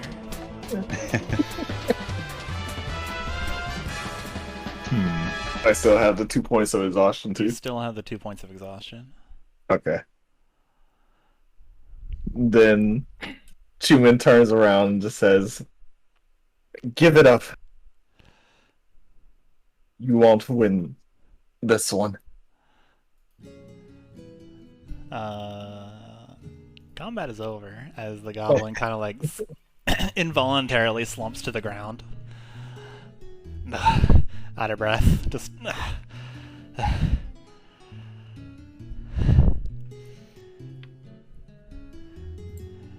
So we have a deal? Pastiche takes one step back, swings the sword to the side, splashes some water through the air, and sheathes it. No deal. Darn. Chuman just gives an exasperated sigh. Alright, well. I can at least appraise that thing properly now, having experienced its effects firsthand. Let me tell you, it's a doozy. Firstly, I never want to see you guys ever again. Secondly, I never want to see anyone else again. Anyone that knows about that thing, or ever finds out about that thing, I don't want to be part of the menu. Third thing, please don't eat my soul. I use that every day. Alright. Do those sound like good terms? Rest assured, hey, you won't be seeing us again. Not for this. Not for this blade. Great. That'll be 10 gold. Chuman just kind of throws 10 gold across the ground. As best he can. Alright. So, Paisley goes on to explain. Let's see. Paisley goes on to explain what the dealio is, and says that, if you didn't know, we all now know. You had to know. Points at Chuman. You guys have now moved to just like a comfortable sitting position. Paisley's put on some lemon tea, and the goblin has completely taken off their goggles and put them on the table. As he goes, that told me that it was the Emberblade. That is now the Emberblade is a legendary weapon. It's an artifact of a weapon. It was rumored to be lost on a different continent. So why it's here? Did you bring it here? I don't want to know. Forget it. Details are trivial. Details are trivial. Do you recall what just happened? Well, you also said you would like to no longer be associated with it, so we just need the information, you know. Legendary powerful weapon. Lost on a different continent. How it got here, I don't want to know. If you know, don't tell me. Erupts in fire. You can say a thing, and then that triggers the fire. The fire hurts people. It also hurts things that are not people. It has obviously some kind of crazy powerful presence in it. It talked to me. It was like, do you have the courage? Take up arms, cut your own path, blah blah blah. It was so convincing. It's also really hungry. It seems like the only thing it can eat is souls. That might have been why I was yelling that at you. I don't actually want to eat your soul. I don't know what it tastes like, but I'm sure that if you ask the right people in Lux-Nox, that it might be on the menu. Look, I don't want to know what souls taste like, but the sword does. The Emberblade does. That we can be sure of. I would say be careful about your own while that's on your person if you're not feeding it or something. Don't feed it me. Alright. It's Well, certainly a powerful weapon, but I get the idea it can be made even more powerful if it weren't so hungry. had an initial feeling of that. Which is why I never did use it before. There's a lot of strength in that weapon, my lad. Someone might even call it appropriately mighty.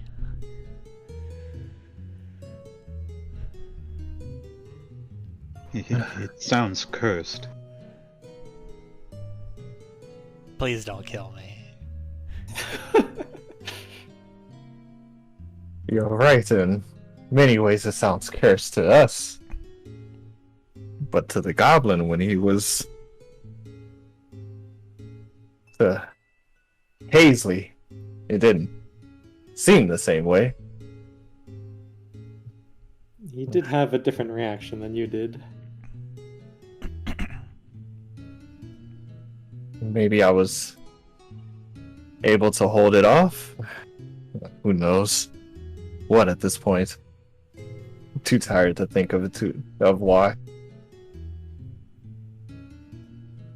Have you had any strange cravings lately?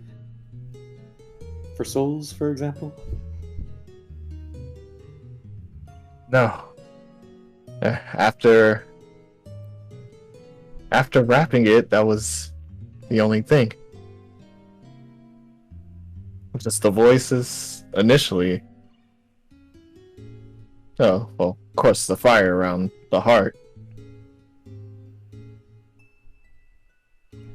Which has flared back up, I don't know. It also seems a little if you're comparing it, it seems a little bigger. Bigger than last time or bigger than The former. Paisley? Okay.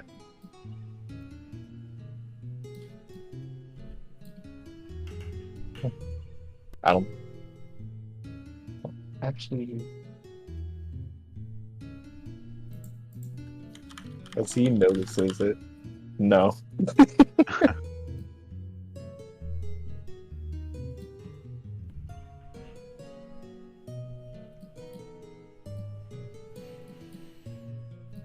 Well, you have been handling it quite well so far, but if that thing operates on a diet of souls, I'm not sure how comfortable I am with you carrying it around.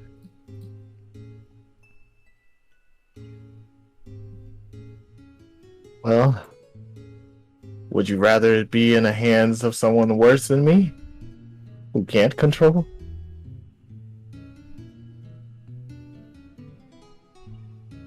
Or maybe you want it.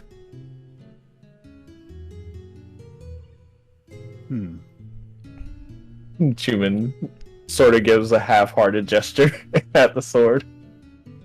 Make a wisdom saving throw. Didn't appreciate that gesture.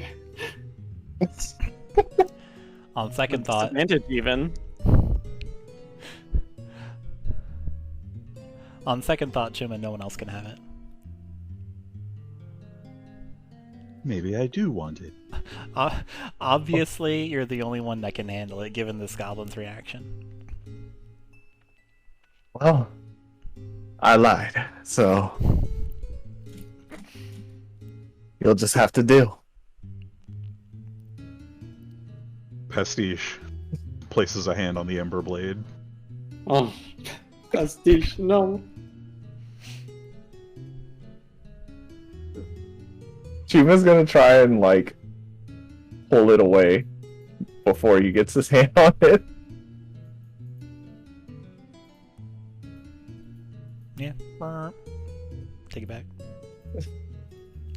Eerily quick. This Chuman is, Pastiche. Chuman, are you certain you can handle that thing? We've made it this far, haven't we? Do you not trust me? Well, it seems that you don't trust me. Pastiche is going to reach for the sword again.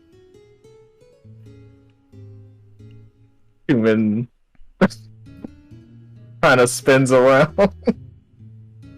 He's too tired to get up, so he just kind of spins it away from him, from Pastiche.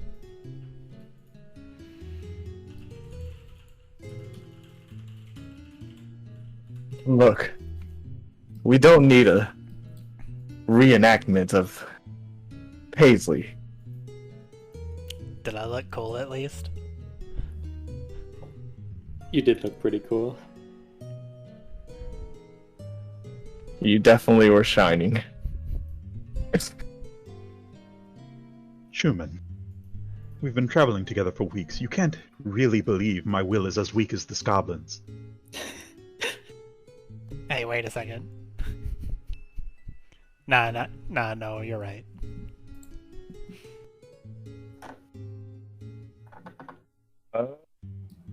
Did I make a wisdom saving throw on this one? No, you've already made one, so the effects are the same. Okay. Giving it to anybody else is literally the worst idea you've ever heard. Like, you're ready to fight to keep it. If it comes to that. Like, if you need to get aggressive, you will. Because obviously, you're the only one that can handle it, the only one that can keep it safe, the only one that can keep from turning into a torch like that goblin did.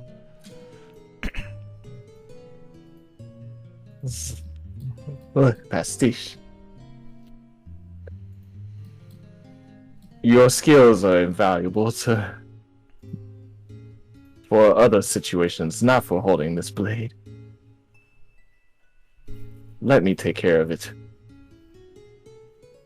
Fine. But I'll be keeping an eye on you. For your sake, as well as ours. Chuman just tiredly nods. I think it's at least time for me to head back to the inn.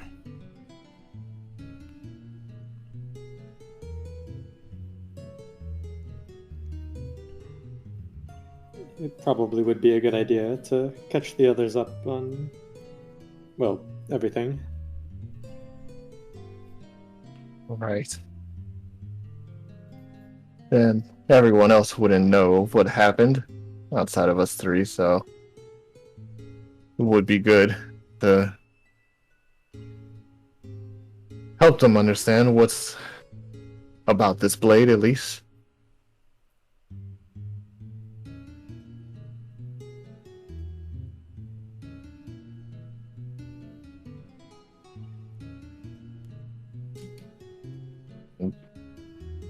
Chuman just slowly gets up. Paisley, Your information was invaluable. Thank you. You're welcome. I don't need to tell you to be careful. Please never come here again.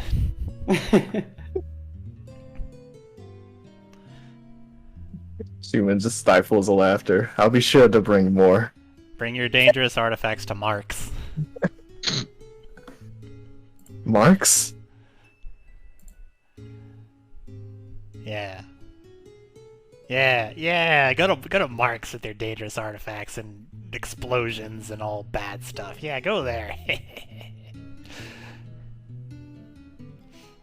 Chuman thinks for a moment. Does Marks happen to be a sparker, perhaps? No, I was actually kidding. Don't. You're gonna get him killed. Don't go there.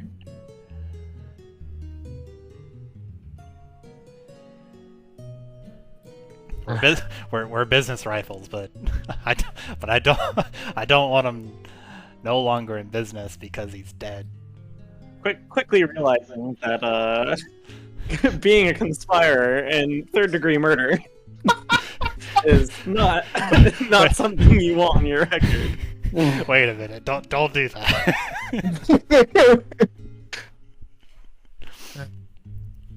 Well, I guess I'll just bring the next fun item over to you. The goblin starts quietly crying.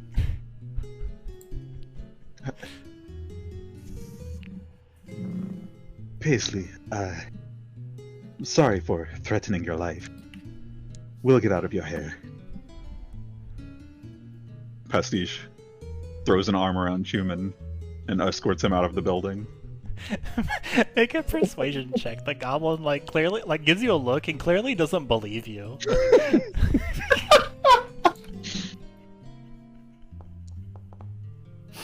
All Three right. stooges out here. A 15, you say. All right. As you leave, and you give the goblin one last look, and they're just kind of arms down, beside the table, leaning over it. They watch you go, and then as you exit, you just hear thump.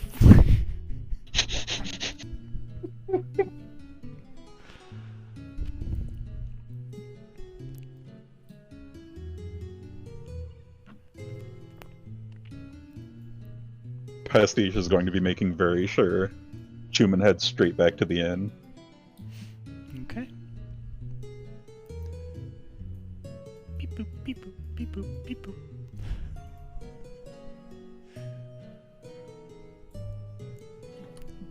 At this point, Chuman is just ready to go to sleep, so he's perfectly fine with that. What that Twig doing? He's gonna help all of the group as well. What a Twig doing? Giving a little wave to Paisley as he leaves. All right. What the bird do? You all managed to get back to the inn. Let's see here.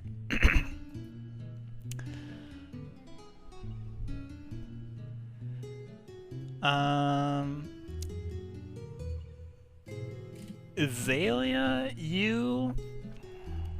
I think it would be extremely funny if Xalia showed up at this appraisal shop right now. This poor goblin.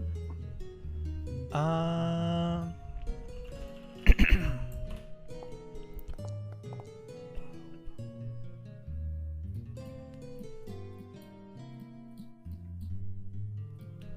whoops, I'm still on self rolls. I rolled heads. So yeah, you're actually, during your wandering, it has taken you some time. You come across a shop that has an hourglass as its signage out front. You see a little triangle standee sign that says Paisley's appraising. There is a sign, a little sign, strapped, little leather strap hanging on a nail on the door. It is turned to closed. Azalea's gonna press her face up against the window. There is Her face, and it's Make a persuasion, not a persuasion. Make a perception check. I need to emphasize that it is still a stone shark with a fish in its mouth. She ain't seeing shit. Everything. For some reason, the window is charred. You can't see through it. It's too sooty. She's gonna paw at the window.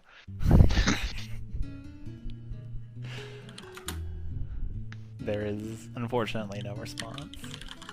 That's unfortunate. However, She'll remember. as you decide to remember this place for a future revisit, you do notice something behind you. It's a small little animal. It's just kind of like wobbling. Just it looks like it's it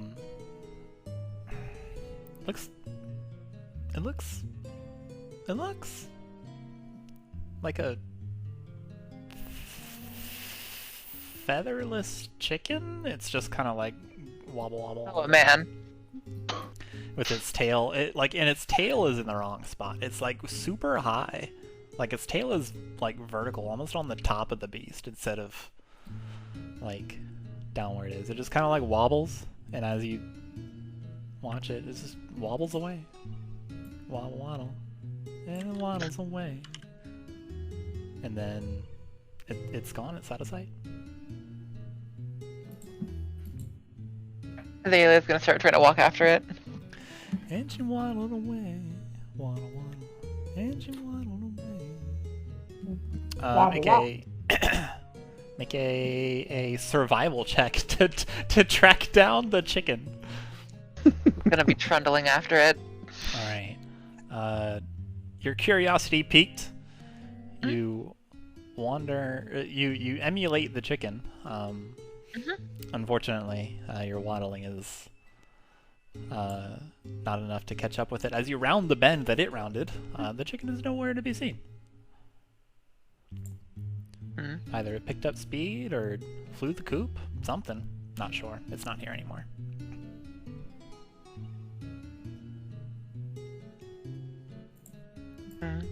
She's going to be somewhat disappointed. She's going to spider climb up the nearest building and look for it from up there. Okay. Hi, Figma. Hi, Figma. Alright, go ahead and mark off that spell slot and give me a perception check. Hold on. And second level spell slot. Doop. And perception that she's so good at. Oh, Oh no. yeah, she no. can't see fucking shit. There's a fish in her eyes. One Miss Lelia. The fish is in your There's eyes. a fish in her. Yeah. It's just like.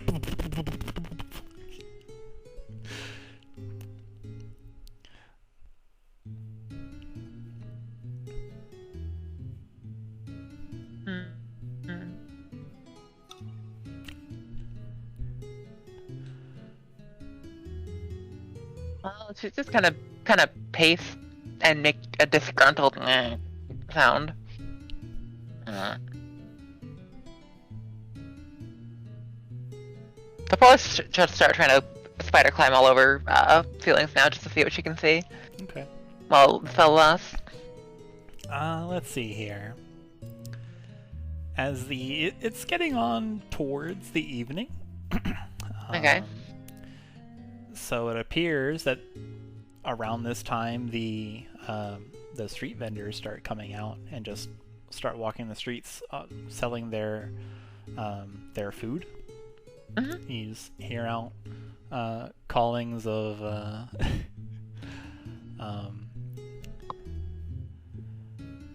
let's see, what are they calling out? You hear you hear out huevos, lote. Apparently Spanish is featured in Khorzaire. Nice. People are selling street eggs and street corn. You see this, they're just going around, they make some sales. Your interest in that wanes, probably. And then you You see a... the next thing that piques your interest would probably be this minor entourage of a golden lioness wearing this like cream-colored hood that bears her stomach and like ribcage, and she's wearing like this purple sheer clothing. She has a retinue of what look to be 4 Dunestriders, and they are headed towards like you look in like the far off direction, you ascertain that they're headed towards the castle. You see this. What's this? Yeah. Yeah, this like you see that scene. Okay. It's the lioness appears to be easily distracted. Like she keeps like looking at things and talking to people, and the retinue of Dunestriders are around her and just patiently wait. But they do make their way. She buys a street egg, and just heads on towards the castle. You see Pastiche and Twig. They are... it appears Chuman is injured. Pastiche has their arm around Chuman, helping them to make their way towards an inn. Xalia is going to follow them. Okay. You are at the rooftop of Ender for a little while, and you get there in record time. Okay. She's gonna like just drop down from the nearby ceiling behind them as a stone shark with a fish in its mouth. This is what you see as suddenly you three are accosted by a let's see. It's been much time, so you're... Yeah, she's not fully stretched out with like Finn's mermaid, but she's still like a lanky, drawn out build with like Finn like between her fingers, and her face is a sandstone shark that has a fish in its mouth. A humanoid question mark drops down in front of you three with like webbed fingers, webbed feet, damp clothing. And with the face of a sand, like cracked sandstone, like kind of clay-like face, drops down in front of you three and accosts you all. Greetings. You are? There's a fish in its mouth.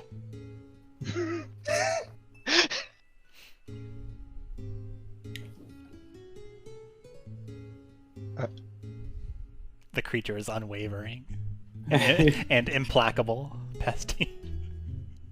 I think Chuman is too tired to actually acknowledge. Pastiche is going to break away from Chuman for just a moment. Plant a hand on this creature's shoulder. It feels like very pallid and very non-muscled, withered flesh.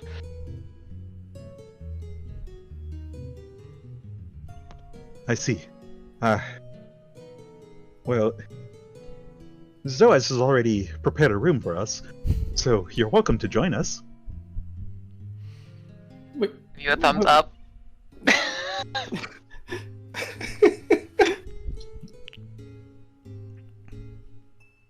And Pastiche is going to continue into the inn. Follow. Twig looks at this creature and then to Pastiche, like dumbfounded, and then realization hits him, and he just like mouths to himself, "Oh," and then he'll hurry to catch up.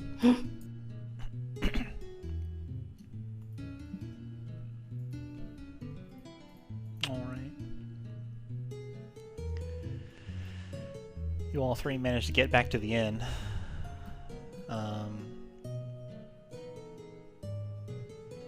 You get to your room, right? Nobody's like lagging behind. No. Unless it's something really interesting in the hotel lobby. Pastiche would be looking around for Zoaz on the way to their room. Zoaz is at the Temple to Selene, isn't he? He's out and about, probably at the Temple to Selene. Yeah. Okay. Okay, Pastiche, you do not see Zoaz. noted. Why are you yelling? Wait, Why hang are on. you Make a yelling? perception check.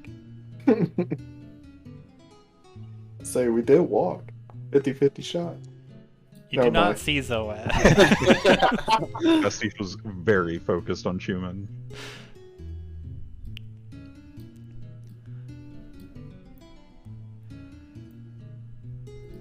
Is Xalia interested in food at all?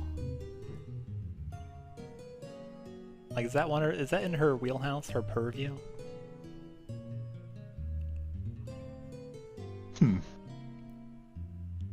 We'll never know. Well, Hello, I've been muted. She just kind of eats whatever. Okay, so maybe not. Okay, never mind. She's the kind of person that puts nourishment in her food hole and doesn't think about it beyond that. Archon life. Alright. Yeah, so you all managed to make your way up.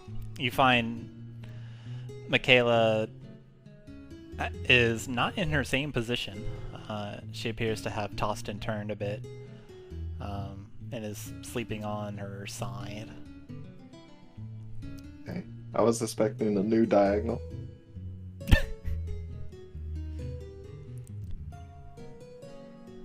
There are several pillows on top of Makayla. It appears that she has taken all of the pillows in the room. And she's either Bailey is sleeping... going to mage hand. Bailey is going to mage hand.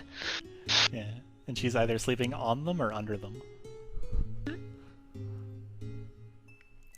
Zayla mage hands pillows away. Just one. Okay. Zayla acquires a pillow. Alright. As everyone... it is evening. It's not like dark. It's like 7 o'clock p.m. The sun is almost finished setting. It's entering twilight now. But you all managed to recoup and reconvene at your room, minus Zoaz. What is Zoaz doing at the Temple to Selene? He would probably be asking to see if Elena Moonstride is in town, even. The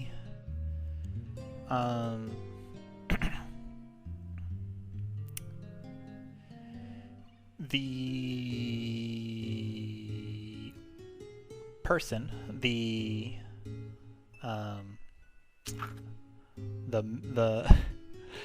Selene faithful at the entrance. The Selene faithful at the entrance, who is a minotaur, but they're actually more like a water buffalo.